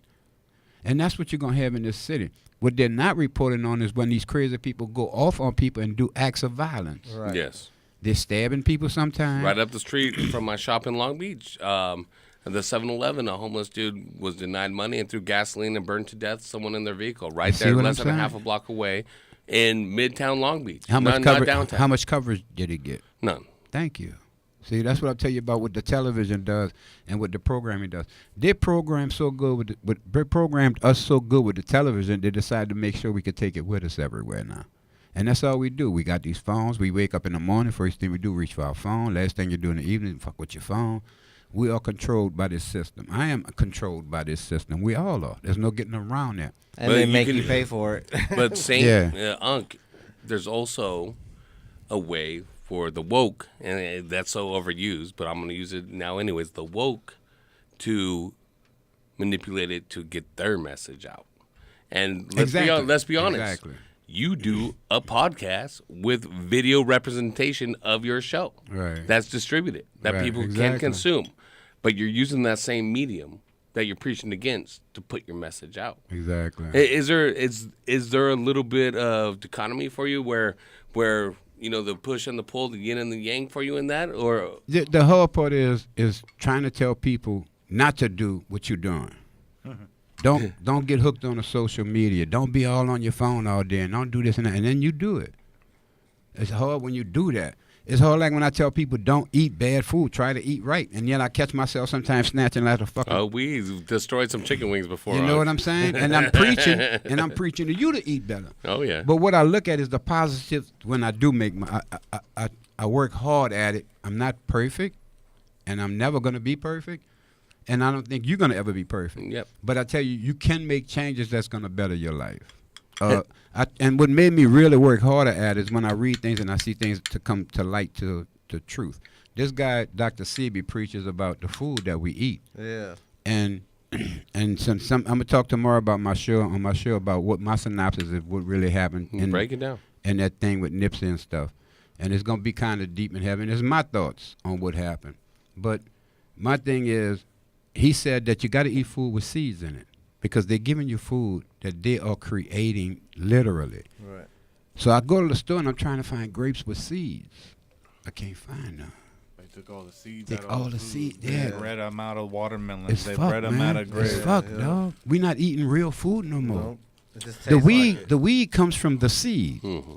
Everything that God gave us came from a seed. They're gonna do that They- to weed. They're gonna do it exactly. There's enzymes and amino acids and seeds that we still don't know how to explain. You know what I'm We don't saying? have no understanding. And I will give you Dr. Duff a little knows. bit added on. If you guys ever have a chance to read Michael Pollock, Omnivore's Dilemma or In Defense of Food, he talks a lot about the same things and how we are not eating real food anymore. Exactly. There's very little real food available, even in the It's grocery fucking store. hard to find. processed like a motherfucker. Listen, this is the Grow Show, so let's go to Malik in L.A. Malik in L.A., you want to know something about the best medicine? What kind of... Yo, Malik, you there? Yo, screener, why you ain't never got him? Yo, I think he Malik. might be calling back. Try to get Malik back over here. But Michael Pollock, He'll call back. Omnivore's Dilemma in Defense of Food is much along the same lines of talking about the overall health, the rise of certain diseases because of high fructose corn syrup being in everything, and that we're not eating real food anymore. Oh, I'm sorry. I've been passing it this way. I ain't Yeah, passing come on, pass it over here. What the fuck wrong with me? God damn. I mean, so it's not something. My point is, it's not something necessarily new, but at the same time, and I understand where you're going because I've heard this theory about Nipsey and Dr. Sebi, Exactly. and I don't want to blow the load before your show tomorrow, but going to the idea of conspiracy theories of that X and Y automatically equals Z because of an association, because of a coincidence of people knowing each other. And we see this a lot. And I have a theory that several times these type of things are put out there, much like you talk about media controlling you, to divide us by the same powers that be. Not free thinkers. Exactly. Not free thinkers. So how do you discern what is a legitimate potential conspiracy to conspiracy theories? What we got to watch right now is the peace in L.A. right now is such a wonderful thing. Yes. It's a blessing from the Father. Shout What out we to got to the watch out now is for the enemy. Say. The enemy is not going to let this peace last long. He's going to try to start this fucking race war up again with my own people. I already know this. I preach this to my kids. He's going to try to make us start that fucking war up again. How? Arresting one of my kids, fucking with their brains, making them go fuck with one of them gangbangers, and start some shit off. This is what they do, dog. They penetrate the mind of these lost kids. I can bring you into that jailhouse and program the fuck out of you. You understand me? I tell you certain things to put it in your mind to build that hate up so motherfucking mad. When you leave that jail, you like a pit bull that been locked in penitentiary for 10 fucking years, and I'm letting you out. Yeah. So we can program these kids. Well, and let's talk about the incarceration, the limited mobility of the inner city, even without being in jail. You are growing up in certain circumstances. Well, you and gotta kill. you're bound by what your parents Street are now. able to give you or not give you. Right. And they're bound by what society is willing to give them or not give them. And you see it along socio-economical lines, the haves and the have-nots, and it's growing bigger and bigger. And I just feel like rather than focusing on really, and back to the communal aspect of cannabis, this when I smoke weed, I think about, like I said, the communal aspect, that we're all one, we're all working together, we share the joint, we share the blunt. We share the love. We share the love, that's right. Is that the communal aspect isn't extended from communities that are half a mile apart. Yeah. From a USC campus with people paying 500 G's a year to have their fucking daughter go there, to literally a quarter block away of a mother on food stamps battling the inner city gangs to keep her kids on the right path, when that draw or that force is so much greater than what she can do because she has to go work both a day and a night shift. And what we don't know, let me explain to y'all something about what we don't realize in the life of those kids. Some of those kids on the way to school some days, and the gang pull them over. Right. Let me tell you You something. ain't got no choice. Let me tell you something, little nigga. Tell me. All right. You can call me Nev because I ain't never had an uncle, but let's slow down. That's the first time someone's I'm telling you how they're going to talk to these kids on the real. I'm not going to pull no punches. I got you. You're talking to the kids. He's going to tell that kid just like this. Come here, little nigga. Come here. Come here. You got a sister, nigga. You got a mama. Guess what? You don't run this fucking dope up the street, bitch, you and your sister and your mama gonna all be in a world of motherfucking trouble, nigga. What the fuck you about to do? And as a man, you have it instilled in you already that you're the man of the house. Your daddy might not be around. Probably in jail or dead. Your uncle got a hold of you. Said, fuck you. Your uncle, your granddaddy gets a hold of you and says, you got to be the man of the house. The You got to streets protect are your mom. so fucking cold for these children. They don't have a choice when they get into these situations, a lot of them.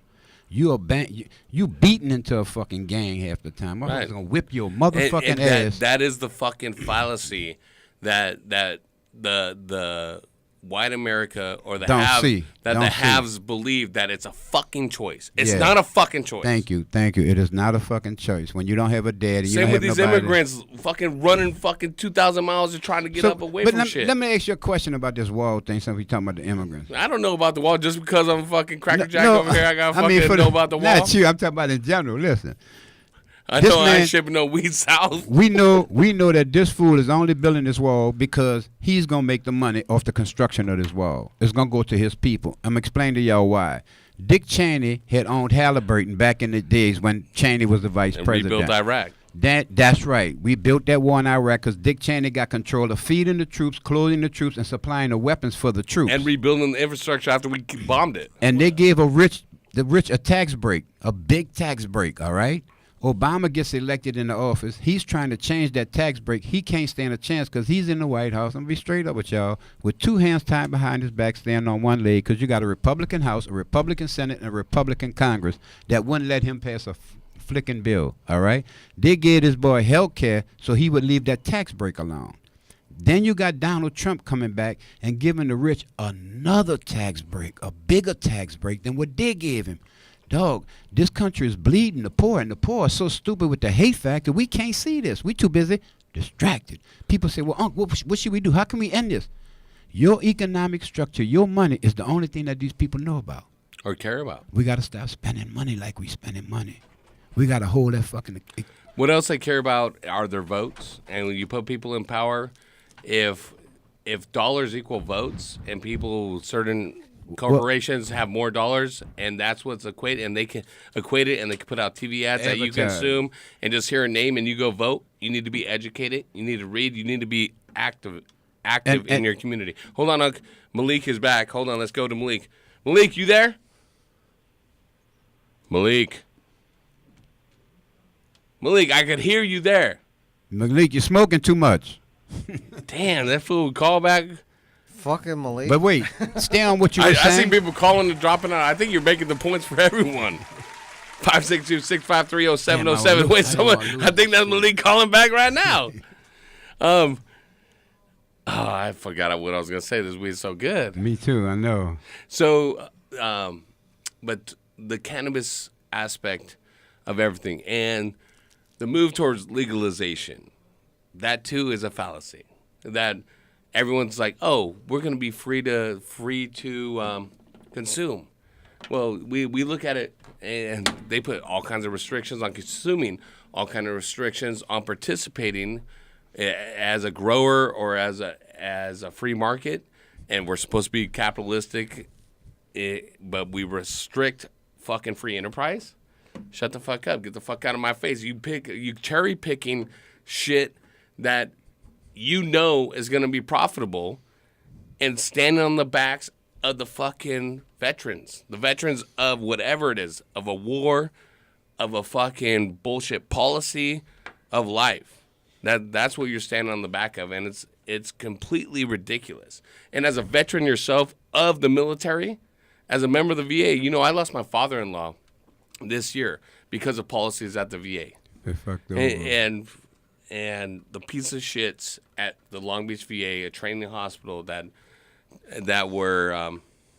showed disregard for his own well-being and certain policies and things that led to his ultimate passing. I look at that and it's a travesty. It's a travesty, but I also look at people that don't have reverence for veterans and want to sit there and say and judge and speak freely. But they don't know nothing about. Speak freely because that freedom was given to them by the fucking veterans that they went and fought for them.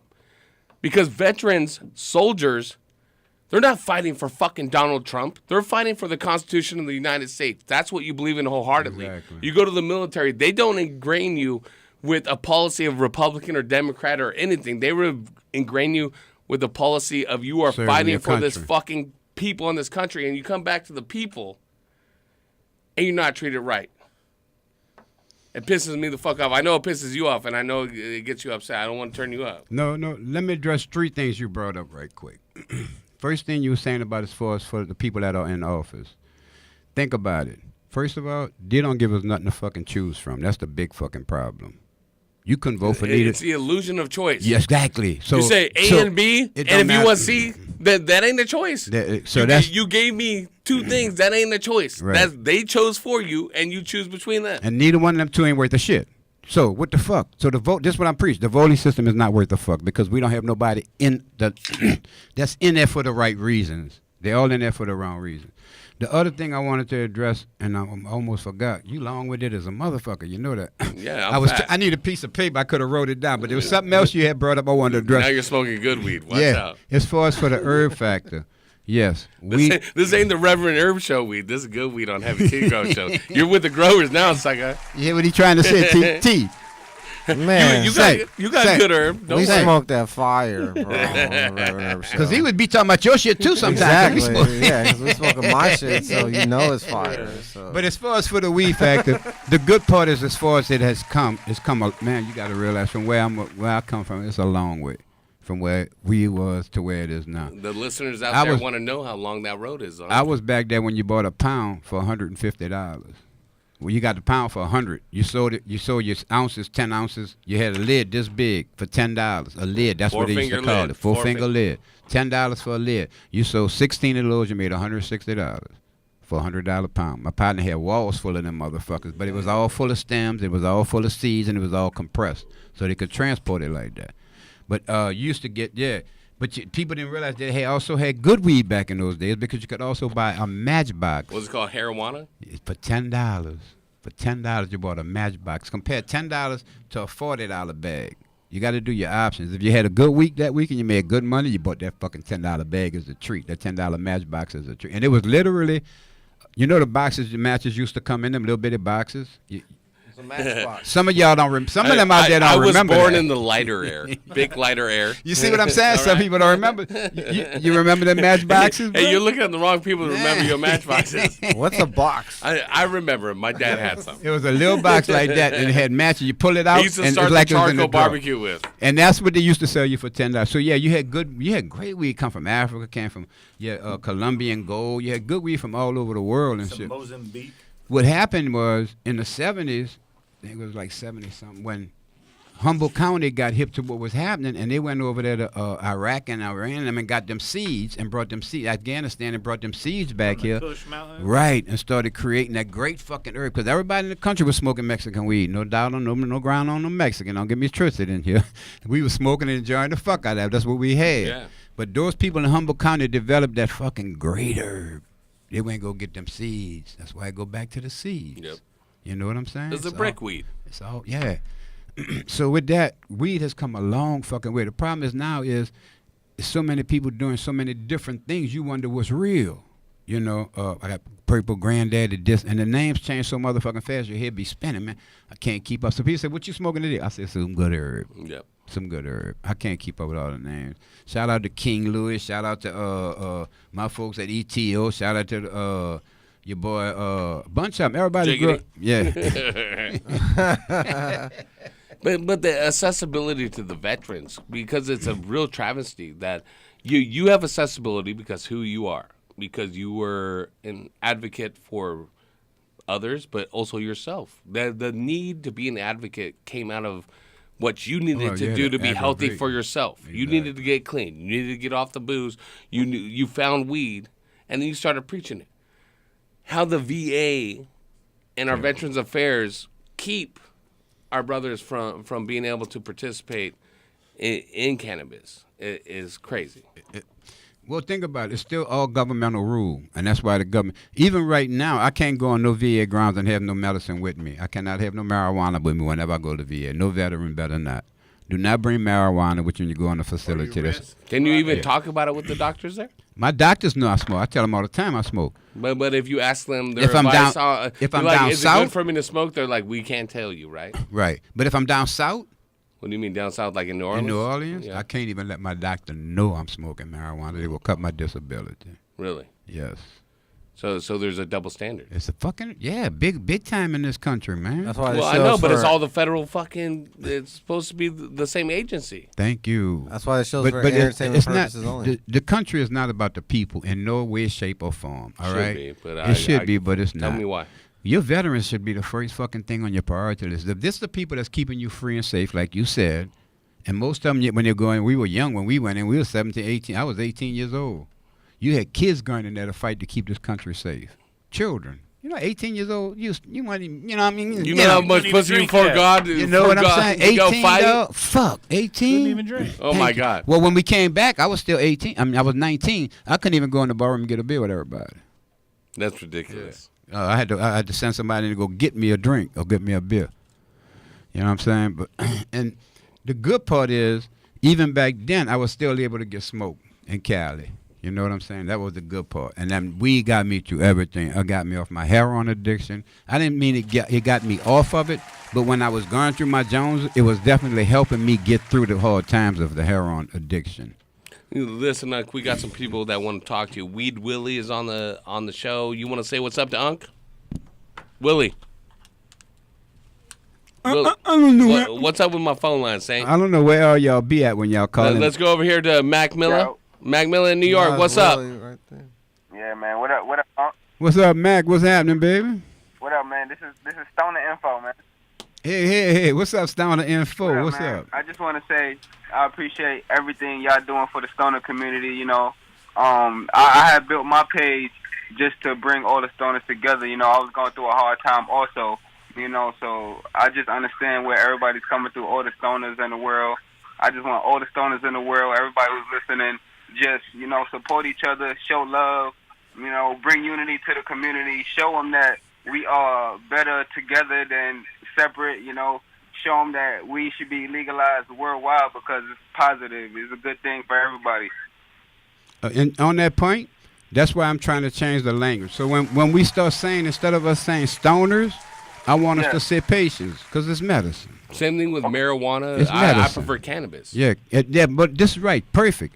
We say marijuana because all is about programming. Too, you know that we all been programmed. And they try to make like the Mexican thing. They try to associate the Mexican connection. That's why they went with the marijuana. Before that, it was cannabis. What do you used to call it? Marijuana.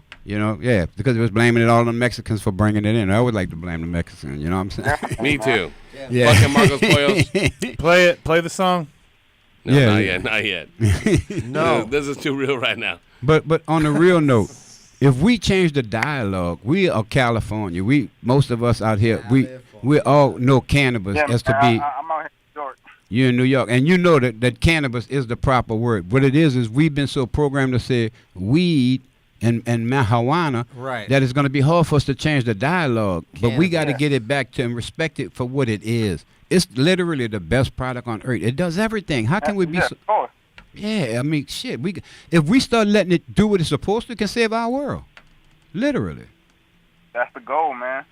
I got to meet you, man, when I come out that way, bro. You know, you got to make sure you can holler at me when I roll out that East Coast, or you hit out this way, you heard me? For sure, man. Definitely, man. Hey, and one of the biggest defiant acts that you can do for both yourself as a person that likes to medicate, and, of course, in accordance with all state laws, is grow your own, brother.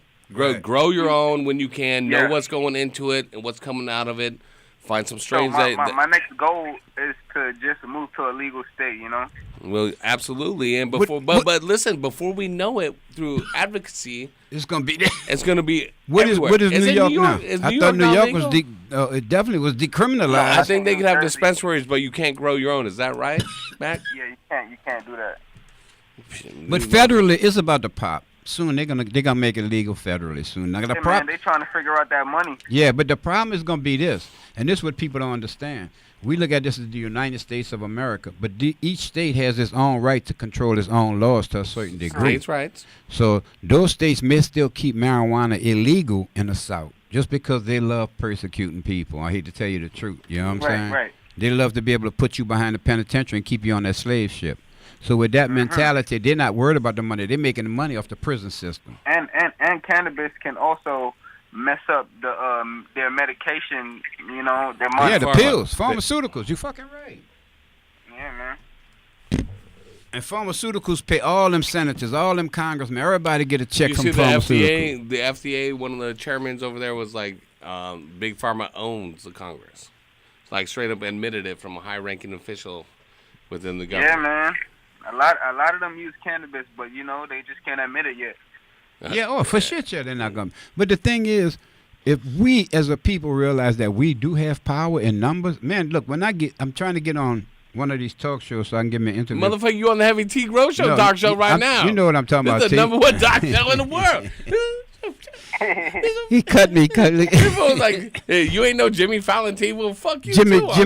Guess what I call Jimmy him? Kimmel? Jimmy Kimball. Yeah, motherfucking Jimmy Kimmel. I like But Jimmy you know what I'm Fallon saying. better. Once I get on one of those major networks, dog, I do my song and dance and sell this to the world. The world gonna fall in love with my old ass. I already seen the meditation. I already seen it happening. I'm gonna be doing big shows just like the rest of them cats. And the catch to it is, the catch to it is I'm going to be able to bless so many people in my lifetime before I leave this earth. That's what's good about all this. It's not about the success. My success is me living right. You understand? Me doing what I know in my heart is right. That's all I preach. If you wake up every morning and let your spirit guide you, you're not going to have no fucking problem. But you trying to live your life doing what you want to do and don't meditate at all. Don't talk to yourself. Don't find out what's inside of your heart. But yet you trying to find out what's in a woman's heart. You can't love her till you love yourself, my nigga. You literally have to love. Yeah, you got to love you, dog. If you don't love you, you're not going to get past the hate that people going to put on you. Hey, there's simple acts that you can do throughout the day, like take 5 deep breaths and throw your nose out through your mouth. You know, so often when people go on vacation, they go, man, that sky was so beautiful in Costa Rica. It was so beautiful in the South. It was so beautiful in Hawaii. You know, when I started hearing that, I realized I don't look up at the sky. Look up at the sky. Enjoy the fucking clouds floating by. Enjoy time going by. Man. Take a deep breath. Take it in.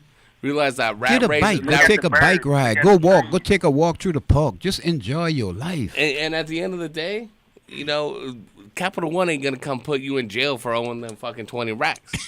Like, the debtor's prison is gone. Like, suck my dick. I don't give a fuck. You know? Like, do what you got to do to be happy and be right by it. Yeah, man. I appreciate you guys, man. You know, keep up the good work, man. I'm out here.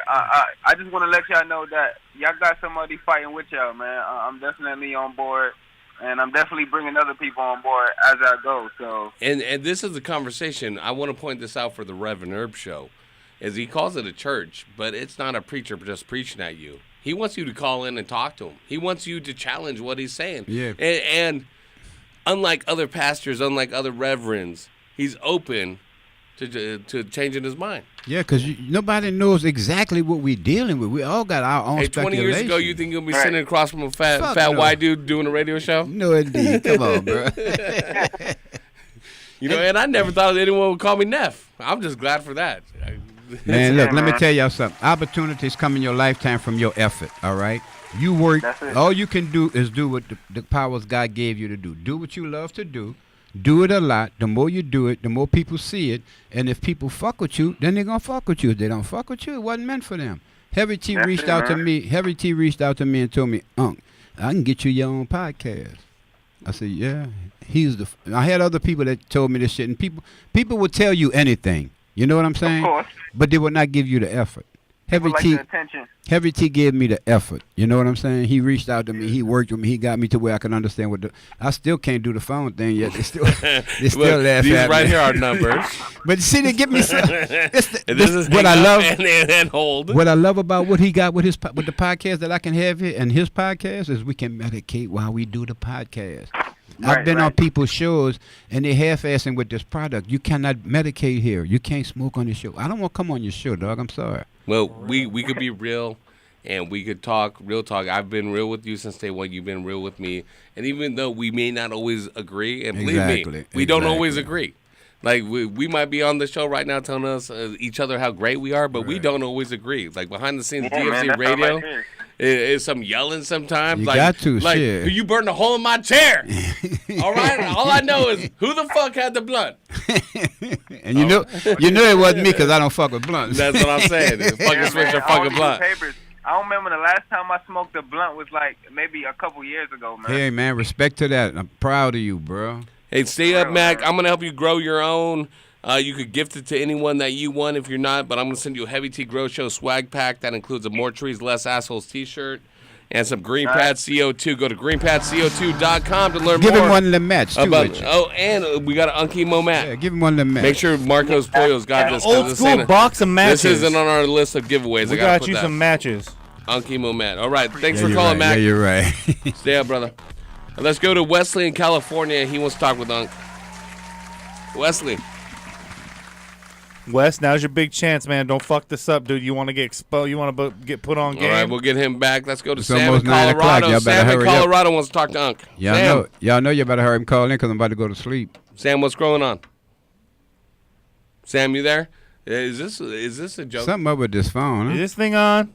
Is this a joke? Oh, you talking to somebody before you send them through? Let's go to Jose in Mississippi. Jose.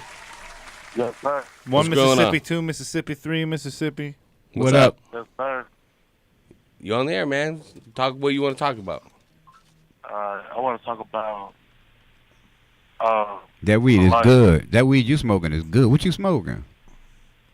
It's just. He's in Mississippi. He's not He smoking said nothing. bath salts. Hello? What you smoking? Just. Kush. All right. But Jose, come on. You're on with Long Emo. Now's your time to shine, brother. Can I talk about my life for a little bit? Go ahead. I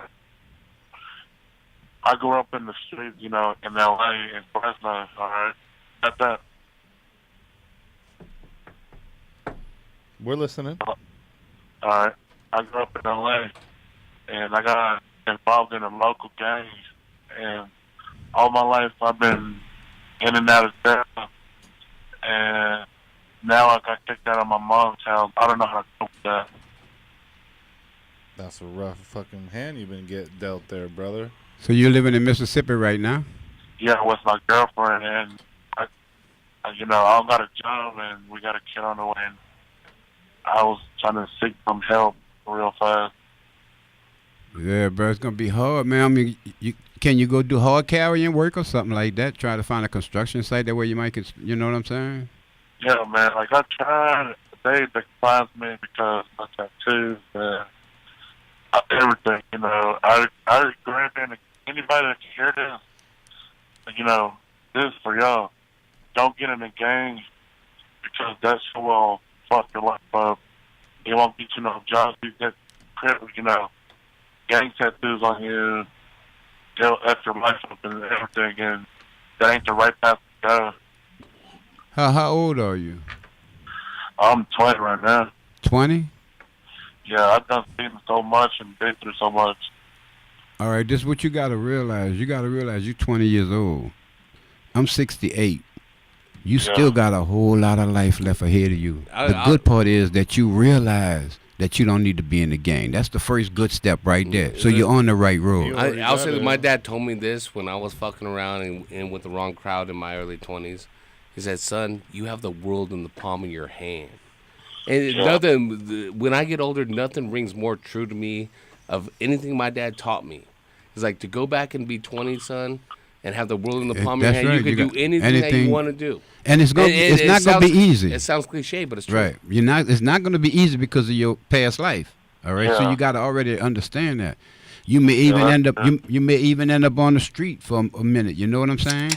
But you can't stop your journey. You can't stop striving. You can't stop trying. It's only in the mind of someone if you want to change. Go to try to go to one of these Salvation Army places where they take clothes in, and I've seen something on one of the news stations where at least they might can give you a job in there just to keep you off the street. You know what I'm saying? Yes, sir. You got any food skills too? I mean that goes a long way in this world right now too. I mean your foot in the door with some food skills. Yeah, can you cook? Oh yes, I know how to cook so much. Yeah, because I tell you what, they don't care what tattoo you got on. Exactly. Even if you got a tattoo on your face, man, they got a spot for you in the kitchen. As long as you can cook, dog. What do you mean you're good with a knife? Hey, easy. Yeah. At 20 years old, Unc, coming back from Vietnam, and you were over there a little bit past that age, but coming back, going through the rough circumstances that you went through, you found your feet. You were on the street, but then you found your feet. You worked for the post office for a while, and doing that type of labor, doing a labor job, a good job with good income that you can stand behind. I mean, and this is part of what we were talking about with the social media. Don't think that you're going to be Kim Kardashian or Kanye West, where you're going to be making millions and millions. Be happy with, making your money where you have a comfortable life and your free time that you could do what you want with. When you can, I wish it was a different circumstance, right? but build your good life and live it and enjoy it. That's all we can all do. Some people are not. Everybody's not meant to be in no limelight. You know what I'm saying? But you are meant to have a good life if you find out what happiness means to you. It's not materialistic shit, black. It ain't. You in the South, so you already on. You black. You're a black man. No, I'm a Mexican. You're Mexican. I grew up around black people. Yeah, but it's about minorities any way you look at it. It's not just about black. I was just trying to figure out. And let me tell you something. Don't think they're not going to treat you any better than they're going to treat a black motherfucker in the South. You know what I'm saying? Yeah, because they'll treat anybody wrong. If you're not white, you're not right. I'm going to be straight up. If you're not white, you're not right. They will fuck over you. They will treat you like shit. Unfortunately, that's how you... I'm Mexican, but my whole life in Cali, I grew up around the black folks, and that's family. Your phone keep breaking up. What you on? That cricket bubble. Or is it my headset? No, it is. But I can hear him. Man. Yeah. And I understand where Jose is coming from. Yeah, life is rough. And exactly. But being incarcerated, kind of feeling that thing where I'm at my fucking chick's parents' house. I got this kid on the way. What can I do? You're under the thumb. Yeah. And I felt that same pressure even at 18 when my dad was like, you're 18, get the fuck out, basically.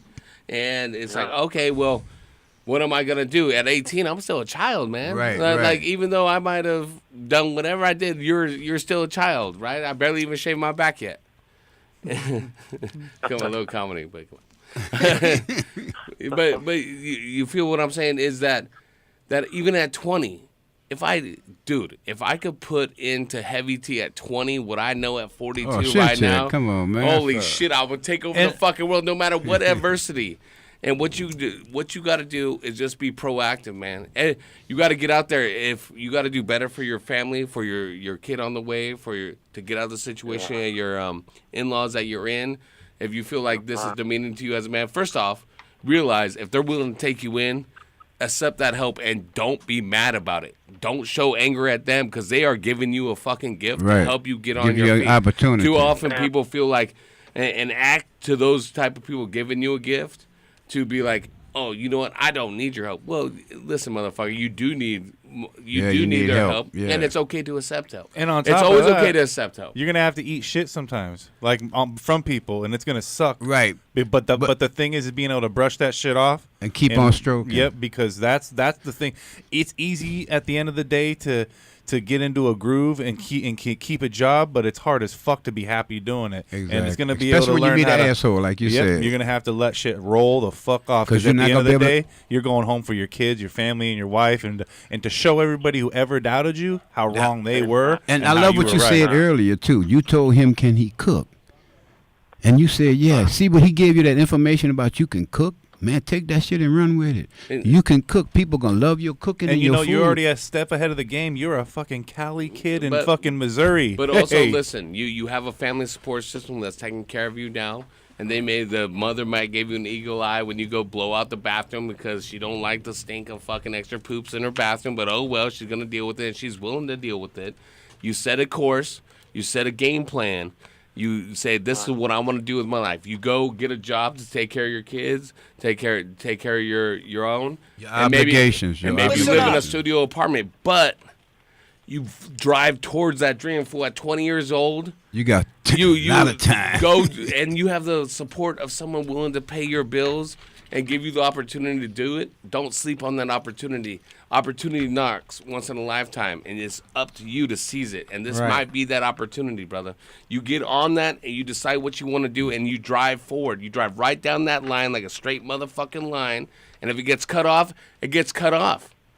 And you move, you change, and you move with it. Right. You change with life. You ain't just stuck in a rut. Exactly. And don't ever think you're stuck in a rut, and I was. And about you to ain't say stuck in. motherfucker. You're not but stuck don't think in you're stuck in a rut, Mississippi fool. either. And I ain't Gary V because that fool is a phony like a motherfucker. Tough because love, he'll fool. tell you that you don't Fuck need a your team. parents. You don't need What a team. And Did you say fuck my mom? Whatever you want to do too. I'll fight you, Gary. Whatever you want to do It's too, on my now. man, Jose. Say what my mama. Whatever you want to do in life for the listeners lost out them. there, you need to look at it in a realistic way. Can I attain it? How am I going to attain it and have a game plan? You can't say, I'm going to win the lotto and open up a ring company. I'm gonna be a rapper. Right. Not everyone can rap like Uncle Mo. But you want to be a school teacher? Right, and the same. The course is right there for you to outline. There's a fixed amount that you're going to have to make and spend to get there. There's grants. There's lending available. You just don't put the idea out there and say it's unattainable because you don't know someone that did it.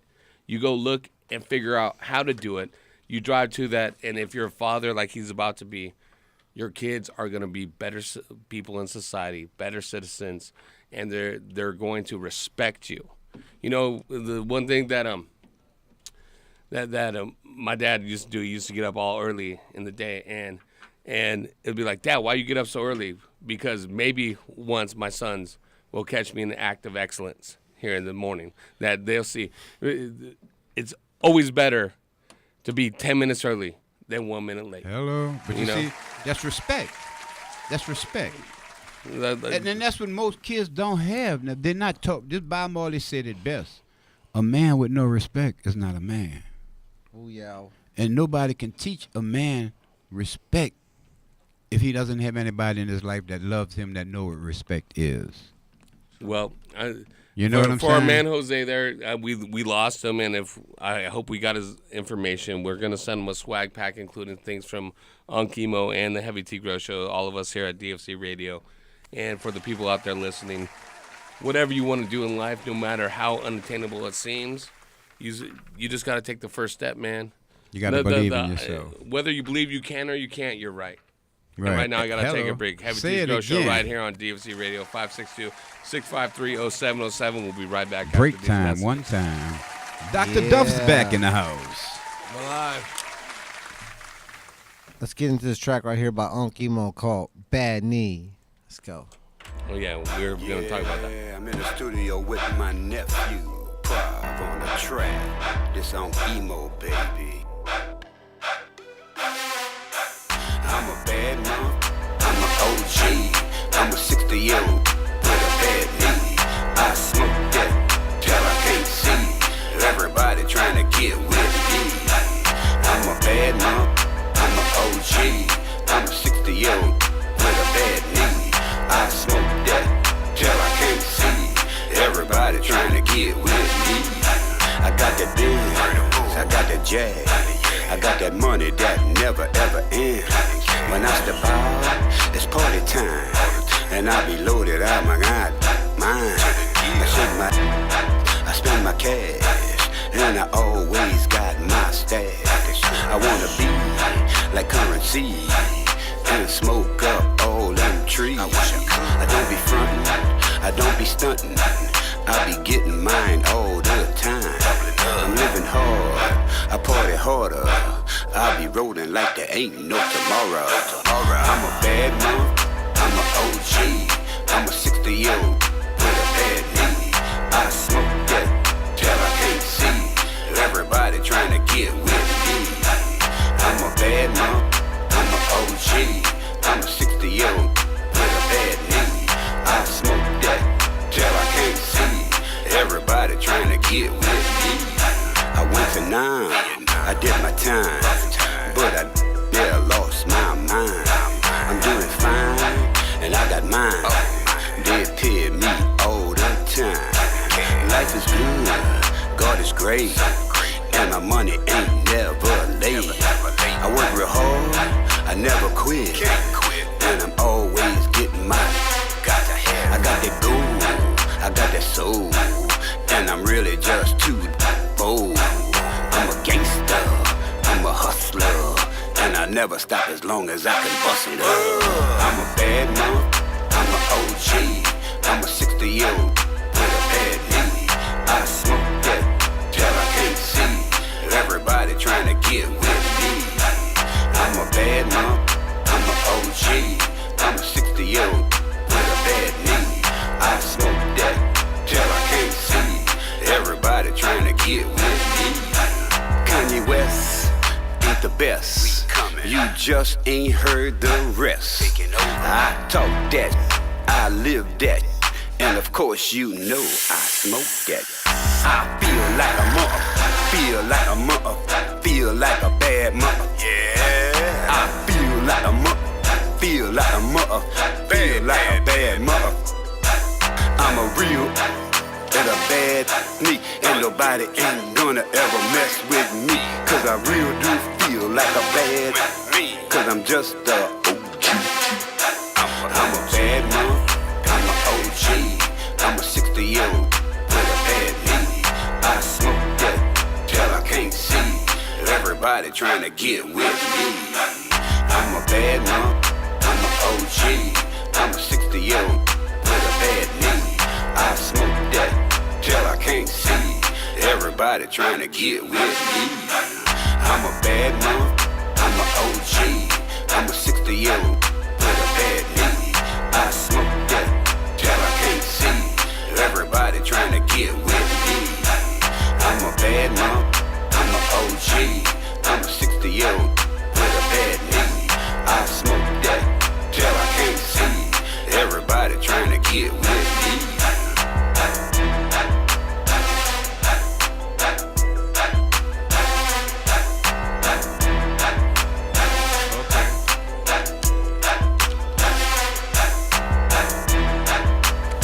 Yeah, DFZ Radio, Heavy T's Grow Show. That was Unc Emo with Bad Knee. We're gonna get into another track right here.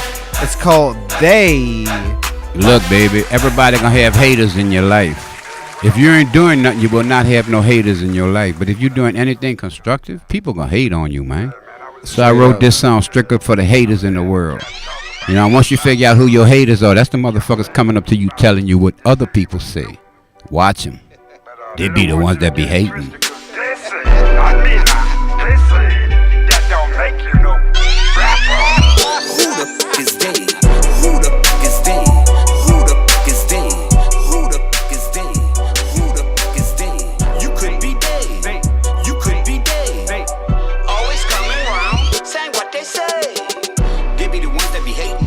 They be the ones that be hating. They be the ones that be hating. They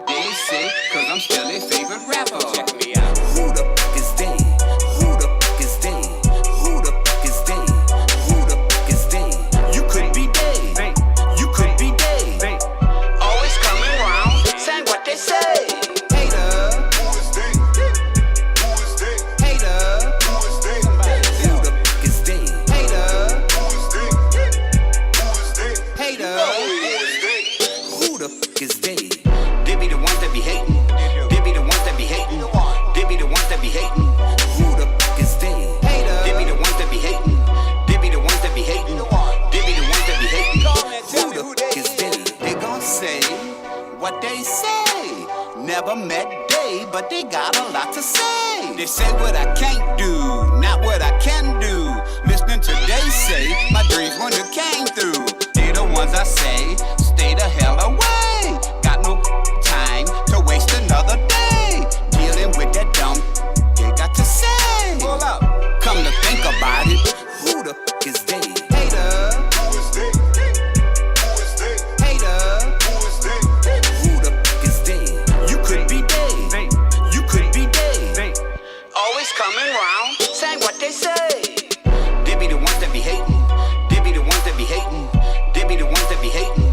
Who the f is they? Hater. They be the ones that be hating. They be the ones that be hating. They be the ones that be hating. Who the f is they? Who the f is they? Who the f is they? You could be they. You could be they. Always coming round, saying what they say.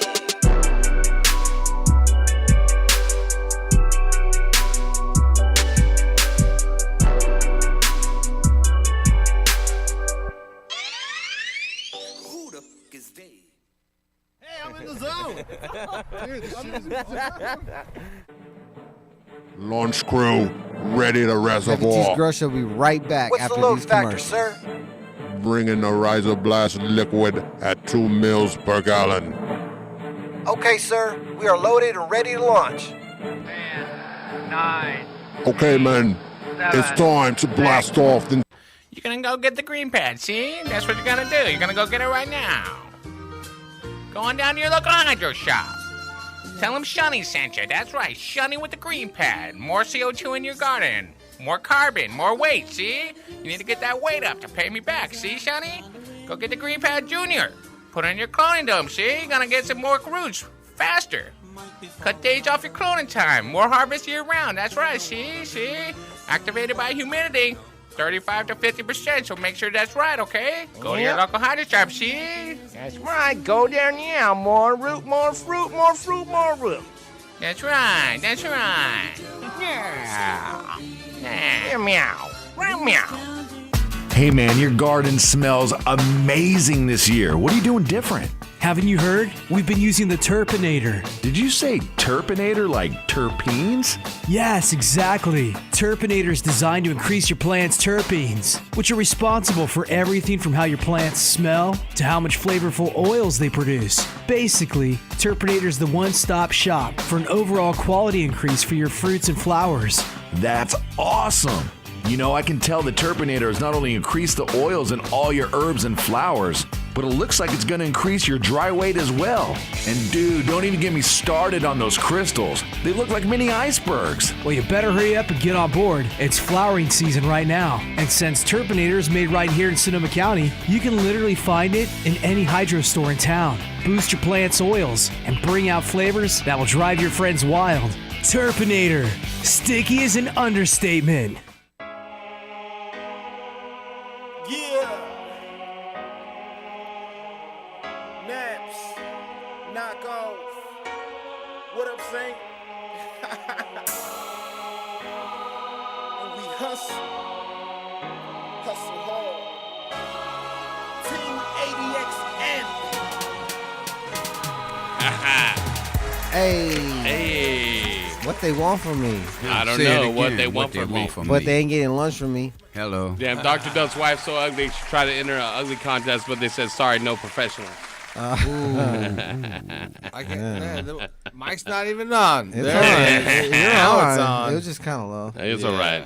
She's hot. She's hot. Sure, You sure, love her. Sure. It's kind of low. Like We're back. Heavy T's Grow Show right here. We're talking with Unc Emo. We got people wanting to talk to you all over. Unc, this guy's been holding a half hour. Eddie in Texas. Eddie, you there? Maybe that half hour was a long time. Dude, are you? This is what happens on your show. Is this what the fuck you bring to my show now? Texas Eddie. Where you Sam. Sam. Sam I am's gone. Jay. In Michigan. Yep, he's there. Jay, what's up? What's going on? Hey, what's going on, guys? Yeah, I was listening to your show. A lot of what you were talking about earlier really resonating. So, Why don't you wanted to- chime in a little? What part? well, yeah. Well, I've been listening to the show for a hot minute. I'm about to wrap up my second or going on my 3rd year sober or booze free. Oh, good. No pills, no alcohol, no tobacco products. Wow. Wow. Where I've you? got That's a lot of support from the Heavy Tea crew to make that happen. This is our boy Dre. Respect. Marcus Respect. Poyos listed him as Jay. This Dre, right? Dre. Oh, good old Dre Drake? over there. Now, Dre's an advocate of his own for growing people's own food, working with the community, with the schools and stuff. Hell yeah. What you got going on that front this spring? Oh, golly. For the first time, we probably got more space than what we can handle, so that's good. Always looking for volunteers. Really want to execute a food forest in a spot that makes sense. Right now, our community garden's in a terrible location, but plenty of work to do if anybody wants to get their hands dirty in southern Michigan. Let them know how they could do that. Like, how can they get involved? Ooh, locally here, if anybody wants to stop by and team up with a community group, the auditorium's a good place to sniff around. Otherwise, your local school groups, I guarantee you there's hungry kids in every school. So people just want to start getting together with science teachers or art teachers and see who wants to learn about growing plants and how to get them to hungry families. That can make a big impact no matter where you're at. I agree. That's tight. The art and the science teachers are always the coolest teachers, for sure. Right? Yeah. And they're less and less nowadays. I mean, So how can people can get in touch with you and sign up? With me on Instagram, you can check me out at The Propagation Station. That's probably one of the easiest ways. There you go. Can you spell it out for us? Yeah, you can just friend me online, and I'll catch up with you on Facebook. What is it? How do you spell it? The Propagation Station. Z? T-H-E. Oh, The T. Propagation My Station. bad. You got to do this now for the older generation. you got all to right? do You gotta help 'em out. Yeah, stop it, because I got to get this information. And the new generation, because you got to, on Instagram, you know.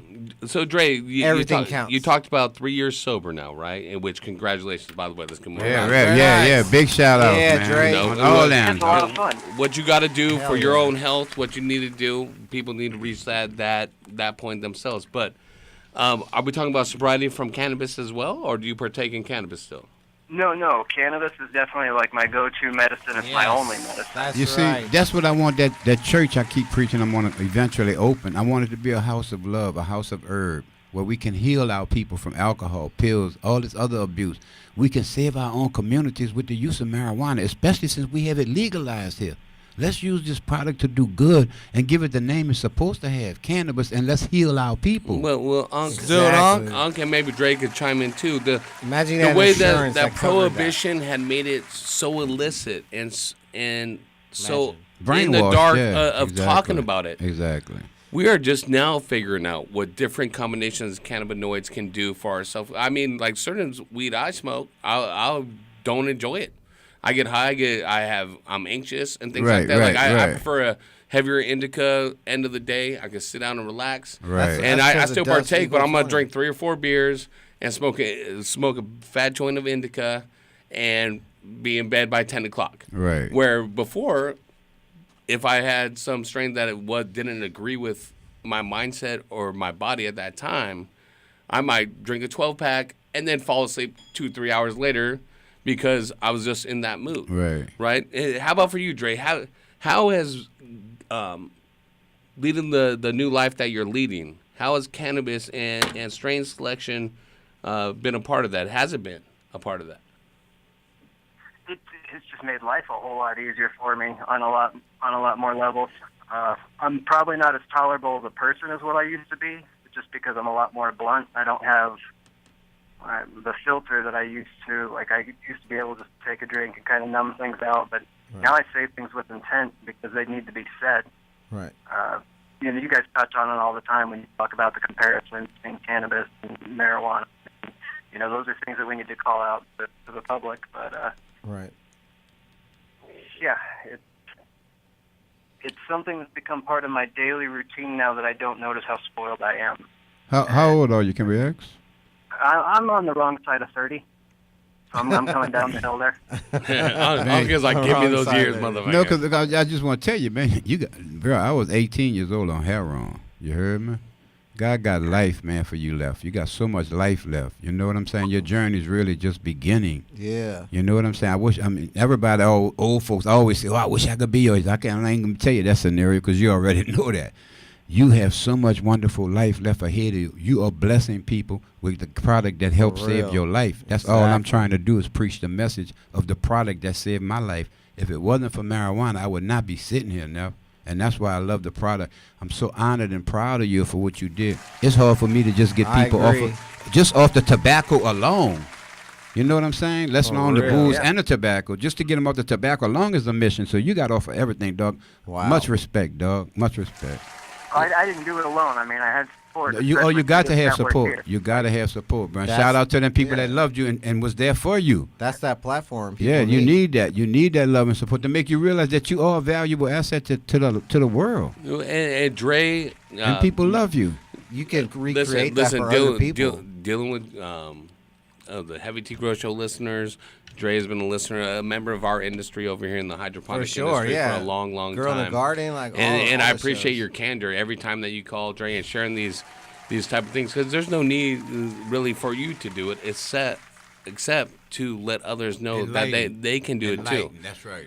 One thing that Dre does share a lot though is being reconnected to what you grow, whether it be cannabis, food, having a connection to that. And am I wrong, Dre? Like you guys, what you're doing with all your advocacy is being reconnected to your food, to the well-being of your health through what you grow. Yeah, pretty much. The closer you are to the source, the better off it is. And you got to make sure that you're putting love into your product, or else you're getting jumped on the out end. So, yeah, you got to be connected to it. And that's what we That's what we preach, that mankind is giving people some stuff to eat that ain't definitely is not good for us to eat. And we replace food with non-food. Exactly, and that's what's killing us all. Like that Dr. Sebi said, it's about the mucus that lies in the body. And for real, I can always cough up every day. Yes, it's mucus, and that's what keeps us with all these diseases. So you got to clear that out, and you get that out by what you eat. It coats your intestinal tract. And people don't realize meat is one of the worst byproducts that they got us eating because but it's so fucking delicious. My daughter said, "Well, Unc, how you gonna stop eating bacon?" We're in a food desert. It ain't easy. Shout out, we're in a food desert. Oh, we know about Ron family and shit. You know what I mean? Hey Jay, or Trey Day. Shout out to Del Taco. I just got some food. Thanks so much for sharing your experiences. You had some lettuce on there, didn't you? And thank you for not bringing us. If you guys didn't hear, go follow Dre. Go to the Propagation Station on Instagram. He's doing his thing. Yeah, support him, man. Let us know if you need Hey, Dre, man. I got to say, I know it's late back east, okay? You've been up late listening to us. But I expect a little bit more excitement for spring to be here, brother. Come on, it's planting season. He sounds a little down, bro. Covering things up. I'm expecting snow tomorrow. Real talk. Like, I'm waiting on walk outside and push that bitch in the face like the tweaker that broke your window. Wow. Come on, I told you I know Dre. Damn tweakers. All right. Dre needs a little support Dre, right now. Dre, do me a favor, bro. What's that? Do me a favor. Yes. Follow me on Instagram and direct message me so I can follow you back because I tried to write it down, but I'm old, loaded, and don't know. You know what I'm saying? Old, loaded, and don't know. We haven't That's his new song. Old, loaded, and I just don't know. That's his new rap. Old, loaded, and I just don't know. I'm going to have to do me a song like you said. There you go. Yes. Well, here I goes. Duff needs a verse on it, though. Straight up, Dre, we're going to have Marcos Pollos contact you and what we can do to help your cause. As far as exactly, let us know how we can help. Stuff. He'll let you know what we have in excess in our prize giveaways, and he'll make it available to you. All right. Well, beautiful. You guys enjoy it. Thanks so much for helping us pay it forward. And thanks for sharing your story, Dre. Yeah, and paying it forward. And too. It's been a blessing. I appreciate y'all. Absolutely, brother. 562-653-0707. B's the phone number. So he's about that life. I think about Jose that called in and just Dre, and two young men trying to make their journey in life. Right. Calling in, asking the Heavy T Grow Show because Unc's here. How to do it? And listen, I low-key, I coach young men in baseball, right? Dr. Duff coaches young men in soccer. Devin coaches young men how to escape Michael Jackson. And if you want to reach him, it's at Hydroponic Chef. I was not a part of that joke. Seriously though, and we try to give some guidance as we can, and we might go a little bit further than what they were asking for or whatnot. How do you approach someone coming up to you, because you're a celebrity, you are a rapper, you are well known, you're a rap celebrity, you're a weed celebrity, you're a podcast celebrity, you have people calling in wanting to get your insight. How do you approach giving these young men the insight, or young women? Just basically, I meditate in the morning, every morning. I try to get me a certain time where I sit in my chair and just let my spirit talk to me. A lot of times at night when I'm sleeping, sometimes a message might hit me and I got to get up and write it down at night to make sure that I don't forget what hit me. Writing these down, that's a big part of it. I got to, because I will forget sometimes. Although God won't let you forget the important messages. If he got to wake you up again and again, he ain't going to let you forget the real one. He forgets all the jokes. He makes me forget all the jokes I write for Duff when I'm really feeling it. He makes Duff forget all the right words to say at the right moments. He make Duff forget Duff. That's when I say the right shit at the right time. Thank you, Jesus. That's when I wrote but off in the my cuff, right. you know, you meditate on it. right. You get your mind right. That's getting you right. But someone approaches you in the street. Someone because just like our show, your show is nothing scripted. Wide open phone lines. Call in. Ask me a fucking question. You don't know what someone's going to ask you. Right. And they come in with something heavy. And I want to use Jose as an example. And God bless Jose. Yeah. And what he's going through. He just hit me on Instagram. But so what he's going Jose. through. When someone talks real like that and stuff, what is your approach of it? Is it relation? And I ask for myself and for other people out there that may have to console a family member, may have to talk real to their friend. You know, how do we have this conversation with people? How do a professional like yourself approach it?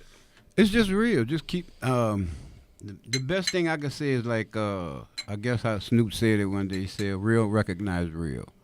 Just be real with your people, man. Don't pull no fake shit. If your people fucking up, tell them they fucking up. Don't sit there and watch your friend or whoever it is do stupid shit and you don't correct him. They'll respect that. That's your fucking partner. Right. And if they don't, why they're let not him your go to friend. jail for doing something stupid when you can stop it before it happened? If they don't respect that, then If you see abuse on the street, if you see somebody fucking over somebody in the street, you a man. Do a manly thing, nigga. Don't let that shit happen. Respect the righteousness of your life. You might not live to be 90 or 100 years old. I might not either. It's not how long you live, it's how you live. That's right. We all got a spirit. It's when that spirit leaves this earth, think of how you want your spirit to leave this earth. You don't want to leave as a Zimmerman. You don't want to leave as a Donald Trump.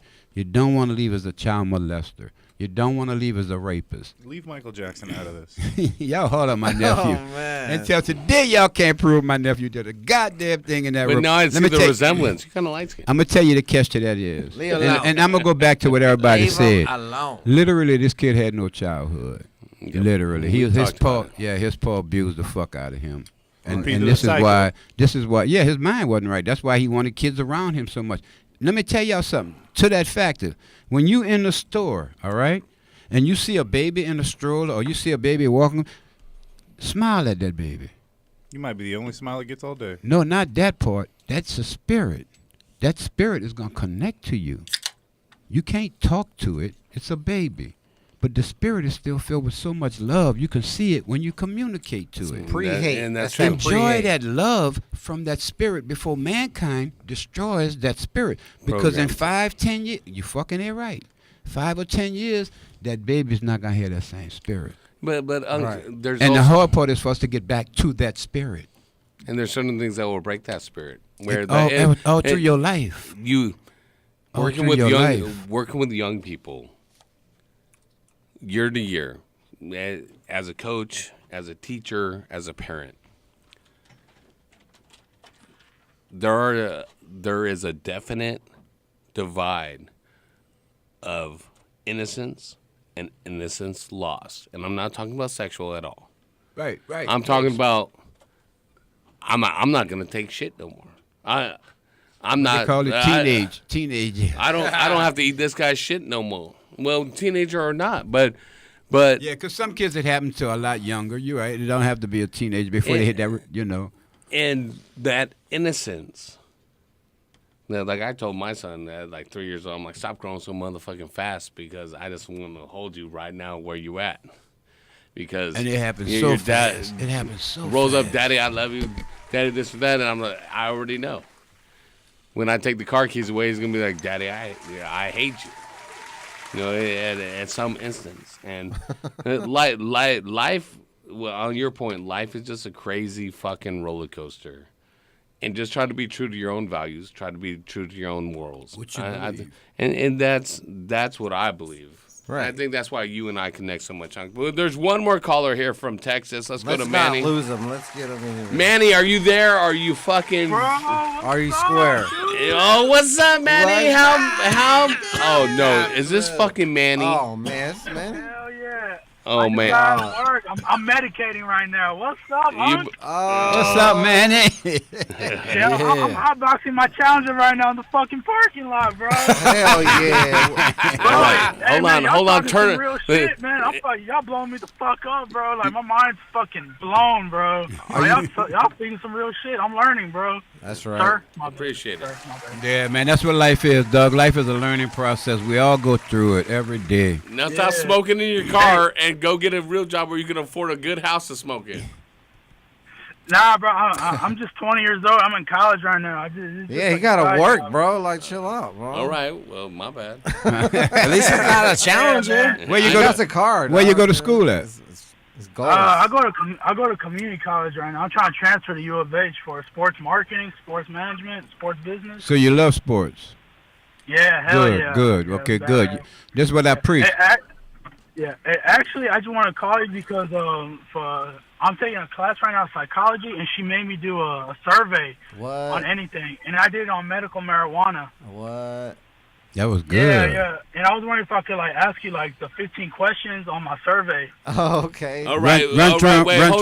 Hold up, because this is the Heavy T Grow Show. You know I'm not gonna let you get away with just asking Unc, right? No, it's for everybody, I'm sure. No, not Duff. Duff ain't answering shit. Turn his mic off. Well, I fucking got the great answers. No. You know what? I want to hear Duff's Let's answers. do this one question at a time. Right. And Manny, this is awesome. I appreciate you calling. One at a time. We're gonna go. Okay. We're gonna go with our Reverend Herb, our guest. Start with and then go around the table, minus Dr. Duff. Bullshit. All right. The first question is, do you watch any sport? Well, the topic question is, should medical marijuana become available in professional sport leagues for injured players to use to treat their chronic pain? Of course. That's the topic. Okay. The first question is, do you watch Wait, hold on. That was the first question. Bro, you're blowing your load. All right, first question was, should it be in professional sports? Unc, yes. And I mean, you're supposed to give an all right, answer good. on Thanks, this. Chef. Yes, a bit. Of fucking course. Yes. I think it already is. It's not a I think performance the real question is why just for healing? He has a question, Chef. Shut why up. Just for Shut healing? Chef off. Yeah, why just for healing? Well, because you got to understand that you're trying to take it to where it should be. Unc, I'm hosting the show. Oh, my bad. Our man's got 15 questions. Thank you. We got to get through it. Yeah, quick. All right, so we all say yes. What's your other question? All right. The first question is, do you watch any sports? Everybody gonna say yeah. Everybody gonna say yeah. Come on, you better hurry up because the shows the clock is running. Okay. Yes, I watch all sports all the time. Okay. I'm gonna get to the real questions. Like the important ones. Do you think the government should reevaluate the benefits of medical marijuana? They are. Yes. Yes. Okay, if you were the commissioner of any sport leagues, would you uplift the ban upon using medical marijuana for its players? You know you're calling it the Heavy T Grow Show, I'll be right? smoking weeds doing it. Get to something we might say. Get to something we might say no on. Pretty much. They ain't nothing. They ain't nothing. You answered all 15. What was that? Say it again. Should medical marijuana replace pills, opioids for treating pain? Yes. In some cases. It should complement what a doctor's recommendation should be. Like Dr. Duff's recommendation. It should be in the arsenal of a doctor to prescribe it to his patient. Okay. Do you really think marijuana should be classified as a Schedule I drug in America? Fuck no, come on, no, man. I think it should be classified as a plant. Let's see this tomato. There you go. Okay, and then Sansamia. I presented in the class, and I was third to present. The first two, they talked about the first person. It was a presentation. The first person talked about rape, and then the second person talked about minimum wage. So, anyways, I got a 90 on this presentation. Good job, man. Good job. That's what's up. And my class was like in the morning, and this person talked about rape. Like it was a 15-question survey on rape. Well, that's it was weird. very awkward, very weird. Wow. It's a touchy subject. Yeah, it really is. Well, hey, so check this out, Manny. You're in the university system. Good for you, because that's what the fuck education is supposed to do, is make you feel uncomfortable with your own thoughts.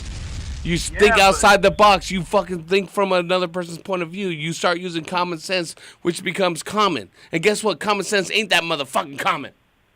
People do not understand what it is. Yeah, is it bad to do something? Is it bad to do something that hurts someone else? Yes. Is it bad to do something that hurts just the individual doing it?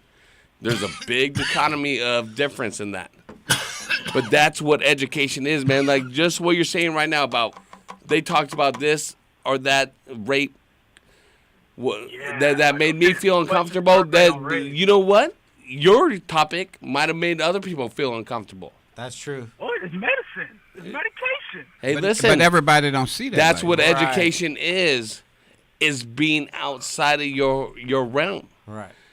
Listen, the free speech, what we are given by our own Bill of Rights to be able to speak and to speak freely about topics that we think that are right or wrong, even if you don't agree with it.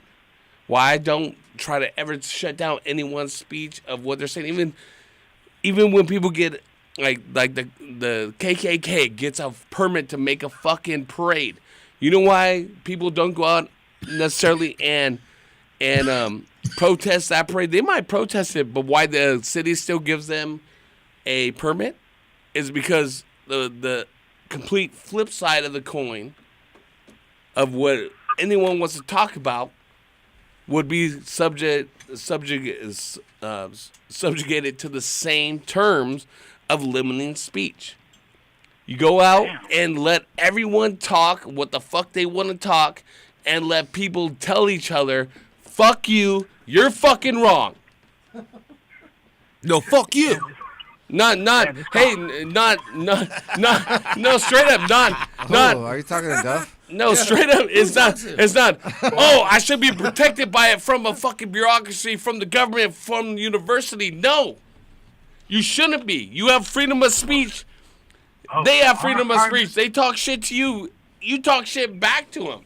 Now it gets different when it becomes physical. Take it easy. Check it out. Dog, I'm having a corner. Yeah, there you go. He's What like, state are you calling from? bro. What state? Texas. Oh yeah, you see you. You're messing up his Man, vibe, hold up. bro. You He's in loading his Texas, gun. dog. That's penitentiary stay for a quarter of a little dime bag, dog. You in a state that'll put you in the penitentiary for marijuana. He don't got nothing allegedly, bro. He ain't You got can't nothing. you can't fool with shit in Texas for no herb, He dog. don't got no herb. No, he's got tomatoes. What Yeah, you talking about? tomatoes. What you talking about? Oh well, I'm living. Trust me, don't get caught with nothing. And the world is changing. The world is changing, but you can speak and be an advocate, but you have to be safe at the same time. You can't go into certain areas and be an Talking that advocate shit. for normalization and reform of marijuana laws, and be growing in your basement. You just can't. You can't be in Alabama growing in your basement and being the head of talking normal. Exactly. Period. Alabama, cousin fucking state. Okay, well, you're from Texas. If I'm from, don't people will talk about Texas. No, I'm just saying. There's people that say the same shit about Texas. My granny's from Texas. Okay. She's from Chillicothe, Texas. Came out here after she fucked her cousin. See, you know, open the can of worms now. See, you open the can of worms. No hate. Never show no hate, dog. Don't show no hate. And he was growing in his basement. He was growing in his basement. Real quick, what's up? Real quick, man. So I said like a couple of jokes in the beginning, and I was supposed to have an 85, but she gave me 5 extra points, and I got a 90. And the jokes were like, when I got up there, it was like in the morning. So I said, well, what a wonderful morning to start off the day to talk about rape and minimum wage. Anyways, I'm gonna be on the flip side and talk about medical marijuana. And lucky for y'all, I brought some medicine in my pockets. Oh. And then the teacher was like, "For real, you got some medicine?" I said, "Yeah, I got some nickel bags on me." Oh, and she was Lord. like, "For real?" And I was like, "Nah, I was just kidding. Oh, you just blew an opportunity to make money. Don't go to jail. There you go. And then she gave me, and at the end of the presentation, she said, "Okay, Mr. Manny, I'm gonna give you a 90 because I like them jokes in the beginning. So I'm gonna give you 5 extra points. So I got a 90 There instead you of go. 85." Be careful to watch where you at when There you come you up go. with this shit. There you go. And Make sure you don't got any actual weed on you. At the And time. university should be a free place to speak Right. You different should be able to ideas, and speak. that has been constrained more and more recently. And it's usually most campuses are ideas for liberal change, because the change comes from the youth. Right, y'all got to step up. You can't expect old rich people to change shit. They're so ingrained in the system, and they're betting on the status quo to make sure that you protect this shit. Young people, they don't have nothing to lose. They got a fucking debt to student loans. They got a couple credit cards they can't pay off. They're sleeping in a studio apartment with 2 or 3 other people. If you want the change to occur, it comes from university. It comes from diversity of ideas, and it comes from the youth, people that are not reliant on the status quo. Yeah. Hello. Period. Hello. Ring that bell. You cannot fucking expect Bill Gates or that other guy, Warren Buffett, whoever it is. The Rothschilds. We're donating this shit. Yeah, you're donating. You ain't donating shit, because if you actually wanted to change what's going on, it's going to affect your bottom line. Yep. They don't want to fuck that up. You give them money to shit to maintain your status quo. Youth has no involvement in the status quo, period. None. Don't look at, and Unc, I know you're a rebel, but don't look at Unc to be your fucking head, your headwind. Look at him to be a conduit to get your message out. You be the fucking lead of the arrow. You go and make a change, and you call Unc. You talk to Unc. You make sure that he gets your message out. He's got the people's ears. You know, he walks that line between youth and what's the other word? Senior citizen. Yeah. Was that geriatrics? Did you live in Leisure World? Is that where you live? No, It's not. I wish. It's called the OGs. Hey, Manny, man, we gotta do our thing. I'm gonna send you a bunch of fucking equipment. And awesome for you talking the truth, man. I appreciate that. Yeah, bro. 562-653-0707. Just watch out for them Alabama people coming get you. Hey, tomorrow, the Reverend Herb Show, there's more of this going down. Yeah, we're going to have a good time tomorrow night for sure. Same phone number. Is the beautiful Jamelia going to be here? Yeah, you know she is. Oh, my goodness, 07, dog. How did you score such a good-looking and knowledgeable, educated young lady to be your co-host when I'm stuck with Dr. Duff? I sent her last week. She said she was going to come, and I couldn't make it. And she came, but Say she usher it out real quickly. I think that's Saint What? trying to keep her from us. Oh, No. I'll see what Saint's doing. Jamelia, if you're listening, you heard that, baby. No, it was not me. If it was up to me, once she got here, I would have got her straight on. Who was it up to? You, motherfucker. Me? No one said that Jamilia's here to be on you. Who You show told is me it? Jamilia's here to buy your purple punch. Hey, who So I'm show- sorry, I'm gonna put that out there. I don't know what you're talking about. All right then. What the hell happened? I don't even know Listen. what he's talking about right I don't now. know what he said. He's just shabber as shit. Wow. No Didn't make any one sense. informs me of shit. He must listen to 6ix9ine. Right, Yeah. we're coming back with the world according to Duff and the grand prize question. Stupid. All right, cool. I have to entertain you. All right. Well, Are you not entertained? Am I not here for your amusement? You're Are you thirsty. not entertained? Hey, you thirsty? Dr. Duff is feeling better. The medicine worked. Dr. Duff's It thirsty. fucking did. Heavy T's thirsty. Some The shit. chef's thirsty. Uncle Fucking Emo, threw he's my cool. shit off. And then in the back room swagging up on some hamburgers and shit. Check it, man. They got fucking hamburgers. You got burgers back there. Hey, we all hungry back up in here. Why can't the real cats Boy, treat people like get that. some food up here? Fucking Onk looks hungry as fuck. Look how skinny this fucker is. We he needs back. a hamburger. We gotta get some food. Hey, I'm skinny because it's healthy. Oh, yeah, right. He's hungry. Back to you overeat. DSUradio.com. We be right back. Buffness right His cholesterol is so much higher than mine, and his blood pressure.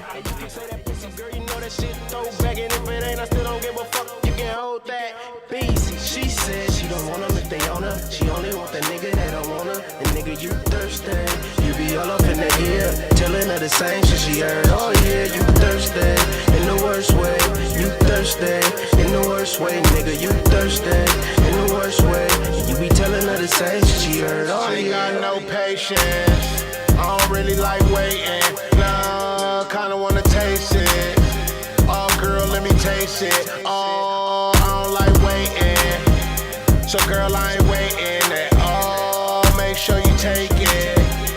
Make sure you take it. Oh, I work, I lay that pipe, you gon' get it. Bosco, 100 strokes to the bitches. I ain't with the bullshit, bitch, I'm with the business. Every time I fuck, make sure you put that ass in it. She said she don't want them if they own her. She only want the nigga that don't want her. And nigga, you thirsty. You be all up in the ear, telling her the same shit she heard. Oh yeah, you thirsty. In the worst way. You thirsty. In the worst way, nigga, you thirsty. In the worst way. You be telling her the same shit she heard. Oh yeah. What she wants don't require a question. What she needs is some direction. So I told her to go ahead and take her clothes off.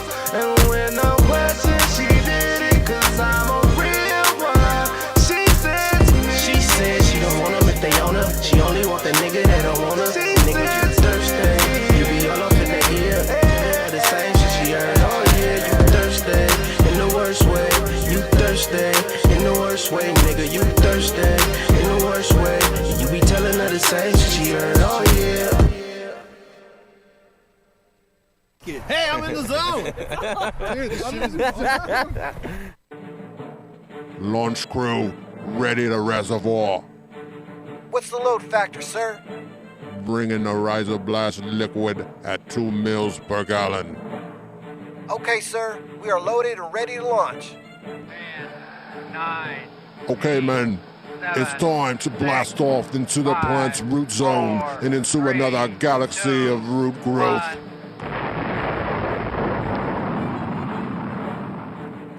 Rhizoblast is a proprietary blend of seaweed and the single-celled algae chlorella.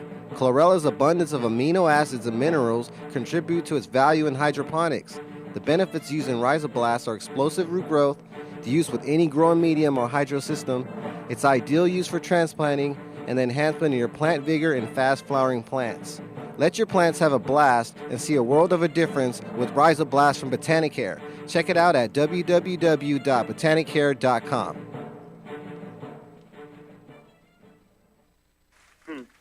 Every Wednesday night from 6 to 10 Pacific Standard Time, who's hooking you up with the dopest grow knowledge and the freshest grow gear? Heavy T's Grow Show. Thank you Yeah. so much. I love it. Hey, every day. Thank you for the birth. You're gonna go get the green pad, see? That's what you're gonna do. You're gonna go get it right now. Go on down to your local hydro shop.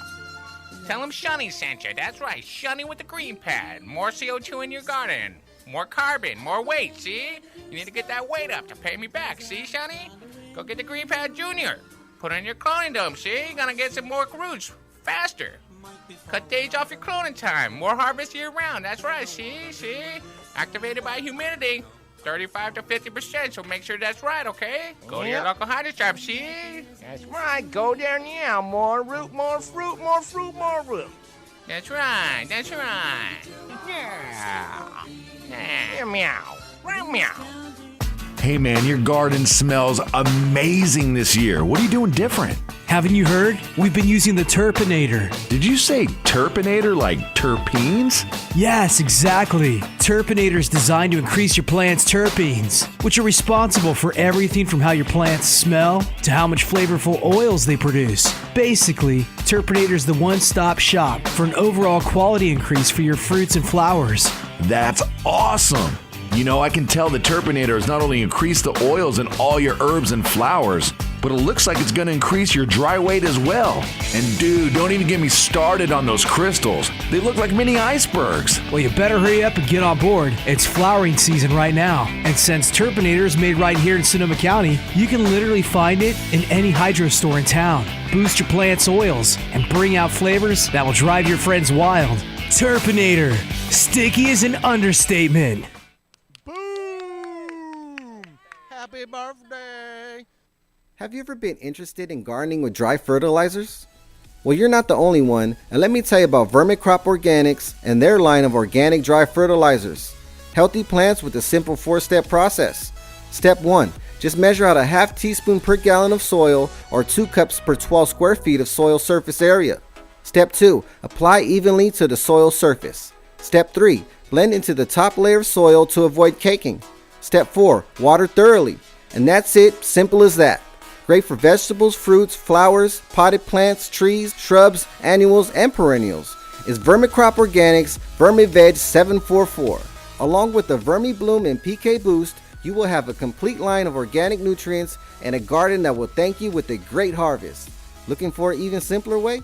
Then check out the Vermiall 666. This game-changing mix is formulated for all stages of growth and the fast-paced garden of champion vegetable and flower growers. And check out the Vermi Bat Guano Fertilizer and the Vermi Blood Meal Fertilizer for feeding oversized, nitrogen-hungry plants. Learn more at vermicrop.com. That's vermicrop.com.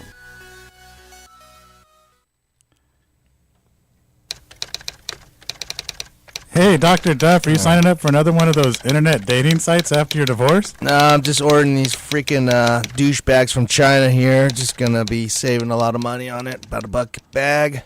Did you say douchebags? Yeah, they're pots. They're fabric pots. They're, made in China. They save $1 a bag from all the other. Oh, it sounds like an imitation smart pot or something. Yeah, save $1, but, I'm pretty sure these douchebags are gonna work. Dude, I had a buddy of mine who used those same douchebags. He bought them direct from China. It killed his whole garden. Bro, what? So I'm better off spending that extra $1 on a smart pot? I'd get a smart pot.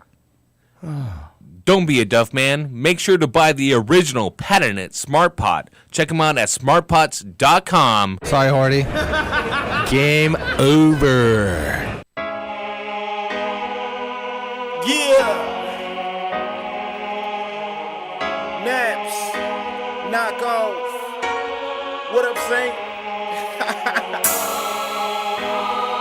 And we hustle. Hustle hard. Team ADX anthem. Hey, what these niggas want from me? Haters wanna eat now, you never get lunch from me. Get off my tailcoat, get off addiction team. Follow me, niggas team green like it's Listerine. Don't cross the squad, man, we get them off, man. We on the front court shooting, you just a ball fan. I'm on the top back, y'all do it all bad. Grind on the regular, tell competitors all bad. Test the team, homie, watch you fall flat. Don't want the fame, but the change, I need all that. Hustlers get your guap up, rappers get your props up. Cause sky is the limit and we got heaven on lock up. Back down to earth, street swerving down Atlantic. Long Beach riding to death, we straight smashing. This is for my family, this is for the masses. This ADX anthem in case anyone asks me. I'm taking this shit head on. And the streets till 6 in the morning. Niggas don't want no ruckus. Tell me who running with these shots up, boys. We stay hustling. Catch me in the booth till the night. Streets holding tight. Grind for my life on the lighting. Niggas don't want no ruckus. Bring the bullshit and we'll be dumping. Boy, we stay hustling. Hey, I rep my team, rep my city, and rep my scene. I'm down for mine, on the grind all the time, like overtime.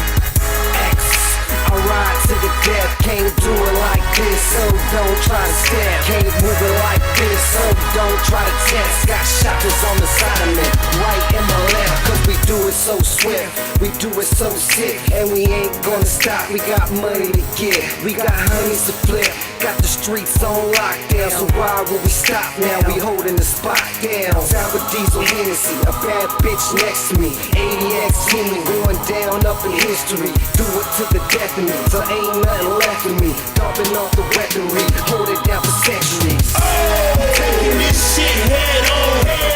In the streets till 6 in the morning. Niggas don't want no ruckus. Tell me who wanted with these shots up, boys. We stay hustling. Catch me in the booth to the night. Streets holding tight. Grind for my life, for my life. Niggas don't want no ruckus. Bring the bullshit and we'll be dumping. Boy, we stay hustling. Bonafide hustler, stay up in the street, grinding all day and all night so we can eat. Roll up on your homies like niggas, stick 'em up. Now bags in the stash in the back of the truck. Pounds of the diesel, throw it in the air. Tipping Hennessy for my niggas who ain't here. Back on my feet after shedding a few tears. Give me 2 years, backed up with a few mil. Niggas locked up, but the homies still here. Rapping ADX, fresh in the full gear. Killing the recession. Bring me up. Hey, here I am, having head growth around America. here. Lives and Reno.com. You ain't ready. I want to welcome Dr. Duff. He's been around for a while. But right now, his news is brought to you by the Horticultural Rep Group.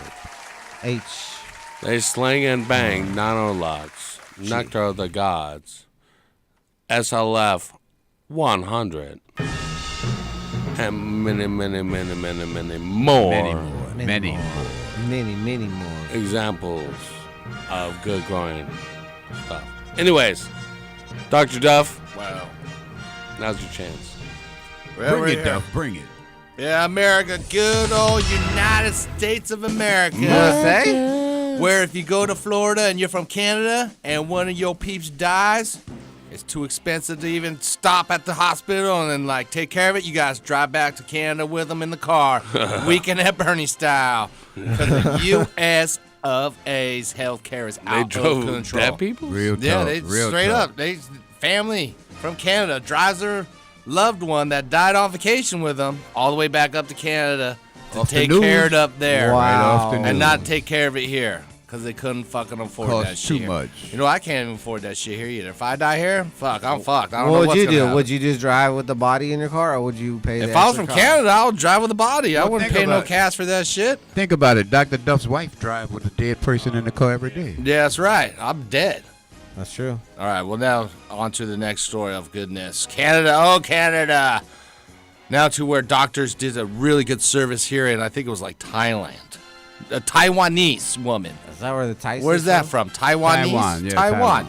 Right. Well, this woman from Taiwan, she had 4 bees living in her tail Exactly. I duct. saw that on the thing. Yeah, 4 bees bees In living in her eyeball, in bro. her eyelids. In her eyeball. Something about the moisture in her eyes Yeah, was causing it's them a to be attracted. Did they sweat leave bee. and come back? It's a sweat bee. No, they got them out. No, it was living in 3 of them in her eyeball. In She her was eyeball. complaining Google about. botfly.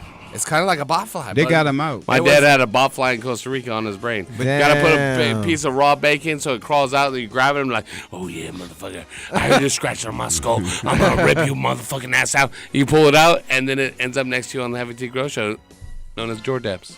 Oh, Damn, he a double botfly? that. Damn. Damn. true Or they did say somebody if she would have waited another day or something. It Well, would've they been, say if she would have rubbed her gross. eyes. or if she would have rubbed them. Yeah, she didn't rub her eyes, but she had problems, and it was an issue. So she went the next day. I think she had an eye infection. She was pulling out some weeds at a grave, her father's grave, or something like that. Right.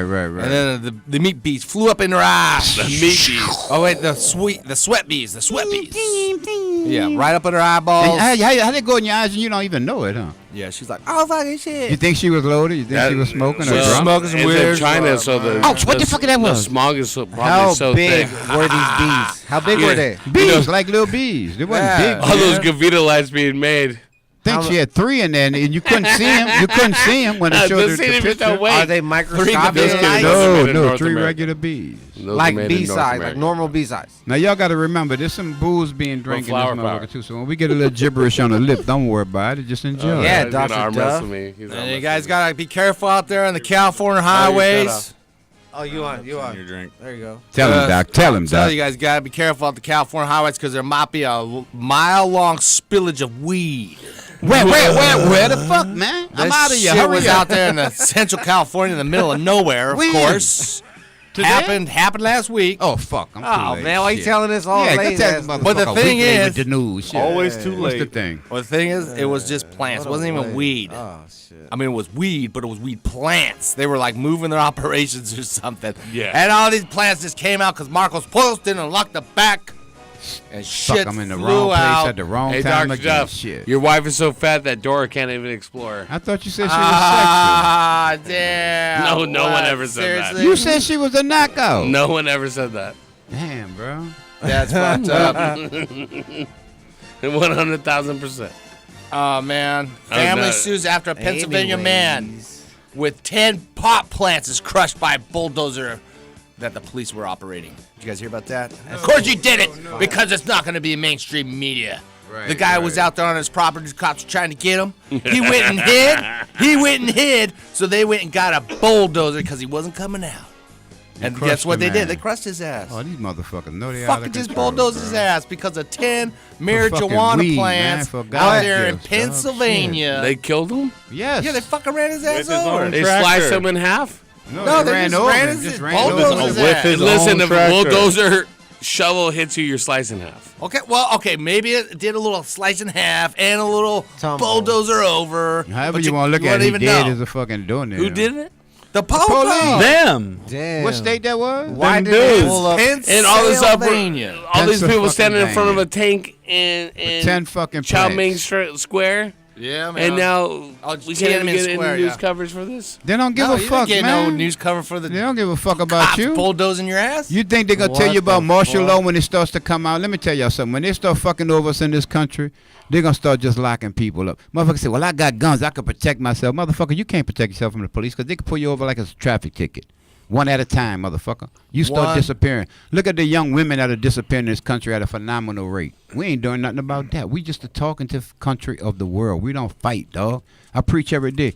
If people would stand up for what they fucking got rights to do, we could change this country. I want to get big enough. That's why I keep preaching. That's why I do the music, so my voice could be heard where I could call a march on Washington where we can get 20 million motherfuckers to walk on Washington to protest the fucking prosecution of people for marijuana. Let's get 1 million people to listen to DFC radio first. Well, we got a whole fucking bunch of them listening to your show already. Shit, I we know. halfway Okay, there. well, calm Yeah, down. fuck. Punch me in the balls. Okay, next well, time. there's a start. We halfway there, fuck. Hey, you see the you heard it here. Burn down your local city hall. What? No, wait, no, sorry. No, we definitely didn't say that. That was Sorry. the My wind. bad. The Sorry, wind. I took that shit real serious. Yeah, that was the- the wind. The chef show is canceled not next week. enforced by DSU Radio. No, that was the wind. That wasn't All what right, you Dr. thought you Duff. heard. Dr. Duff. That statement was Yeah. solely represented by the Hydro Chef. Oh, You got something else, dude? Farm to guess table. my mic- Well, shout out Duffness. one more piece of news while Dr. Yeah. Duff is on it. What you want? One more piece of news is they got a whole If picture. this is for the LA, As a whole? the whole LA Come on, community. Duff. This is your. You Oh, gonna yeah. let him bogart your segment? I don't Come know. on. I thought you I was thought you Debbie was Gable. finished. I thought you was The finished. black Gable. hole. They took a picture of the black hole. Check it out. I know. You I always saw- gotta go I to the saw it black over race. at your house. Thank you. Why Thank are you yelling? Thank you. Thank you. Thank you. That's all the news. Sucks all light and life out of the world. Yeah, it does. One. Can I hit one piece of news? Hit it. Out of respect. Breaking news. Out of respect to Maury, they holding the service for Nipsey Hussle. You can't get in there because of the concert, the shit that went on with the tickets and shit. Okay, so this is what I'm telling y'all. People trying to sell them. Just go outside that arena. Just show upside. Your energy is gonna be enough. All you showing is the world how much love we have for this cat. Right. So you might not get in there. I'm not even trying to get inside. I know my spirit gonna reach to my nephew from way outside. Understand me? Yeah. You don't have to be in there with this. You can be outside and show all your love and support. So stop bitching and whining about we can't get in there. Take it for what it is. Let's support the family and show that the message will go on. It's a marathon, baby. Let's do this thing. It's a marathon. Let's do it. Sorry, Dr. Duff. I just wanted to get That's that in good. respect, There it man. is. Thank y'all. Thank y'all. Show up. Show Can't up, get LA. in, just show up. Show up. Let's make that the longest caravan the world ever seen. You heard me? right. It's just Let a them know ride. where they got to go. It's all at the Staples Center tomorrow. Right It's down between there. 10 and DCLA. 12. Even if you can't go and be a part of it standing outside the Staples Center, drive your ass down there if you're not doing nothing. The gas strike ain't till April 22nd to the 26th. So drive your ass down there, get some gas in your car, and get in the procession. Let's ride around, and let's do the procession. Make this the longest ride they ever had in L.A., baby. We'll see. We'll see what happens with what's going on down there. And I mean, at the end of the day, with the people that can't make it downtown. Yeah. I mean, put people in your heart. Yeah, and it's gonna be on the radio. It's gonna be on TV. Just you just share that spirit of love, what he wanted, and this the catch to the whole scenario. I mean, keep his message going. Just share the love. That's what he was about. He realized in life that we was on the wrong track. Yeah, he's trying to show people how to live right and live better. So let's run with that and keep playing his music. Every time he plays music, you're supporting his life. movement. That's you're right. extending his life. You're supporting his family, his kids, and so just give him that play. You know what I mean? Every day. Well, even from some of our callers and going on is just being in the right frame of mind and honoring something. Like you don't have to, and I think you may agree, that you don't have to be structured in how someone tells you how to grieve. You don't have to be structured into how tells. True.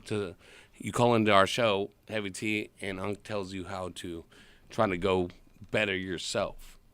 You know, we try to give you little tidbits and stuff, but there's no right answer to how to react to it. And I feel like in a different way. The profiteering that you're talking about on this poor gentleman's demise and his death, it's almost because people think that is the way or the only way that you're supposed to grieve, that you're supposed to take advantage or put out your feelings for an individual. I mean, it could be as simple as you going down to the beach, putting your beats on, and sitting there and listening to an album. Exactly. And letting it resonate to you and connecting with that spirituality. Exactly. You don't have to be in the moment. But I do agree with you of making an example of this young man's passing and death of that. This won't be taken.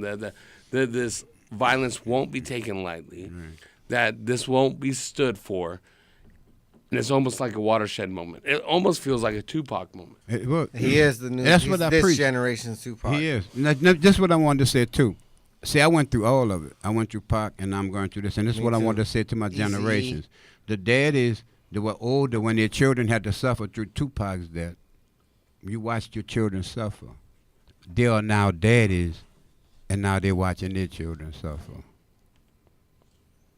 You see what I'm saying? That's real shit. They were the children when Pac got killed. Right. Now they the daddies when Nips get killed. Right. That pain is always going to resonate. God got ways to bring pain to your life to make you realize. Some people's pains are so bad, you can lose a child at 4 or 5 years old. Pain is a motherfucker. But God makes statements with pain, unfortunately. We don't realize why.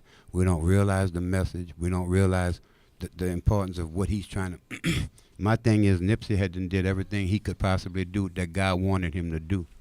And God said, son, I'm bringing you home. There's no more you can do on that earth for me. You did everything I needed you to do. Right now, they're not hearing your message. I'm going to make the world hear your message, son. They're going to hear it forever now. That's right. Not everybody know who Nipsey Hussle is. Well, with peeps like you, Unc, I know that you're going to keep resonating that message. 4 o'clock, the Reverend Herb Show right here on DFCRadio.com. Every Thursday. You're going to be preaching more tomorrow. I feel you. You know this, man. You know this. Jiggity Jordabs is going to be tuning in. The hydro beard, neck beard chef, and of course, Dr. Duff will be at soccer practice, so he won't hear anything about what you have to say. And hey, God bless the black hole that you call your life. I'm Heavy T. We gave out a bunch of shit. My voice is with cash. My nephew. Keep supporting it. I mean, it's a little out of the realm of our normal show, but I love it. And next week, we're going to be back talking shit. You grow on. You never know what's good with Heavy T. You can't do nothing but grow What on. you going to get? You know you're going to get some good information. That's what Dizzle Wizzle, my nizzle. I feel you. And you might win some money tomorrow. Hey, Yeah, hey, tomorrow. Saint. Tyler. So other than that, Achoo. Excuse me. Bless you, my brother. Saint. Yes. So other than that, we out. Scabism. We out. We out. That means we're done. We'll see you next week.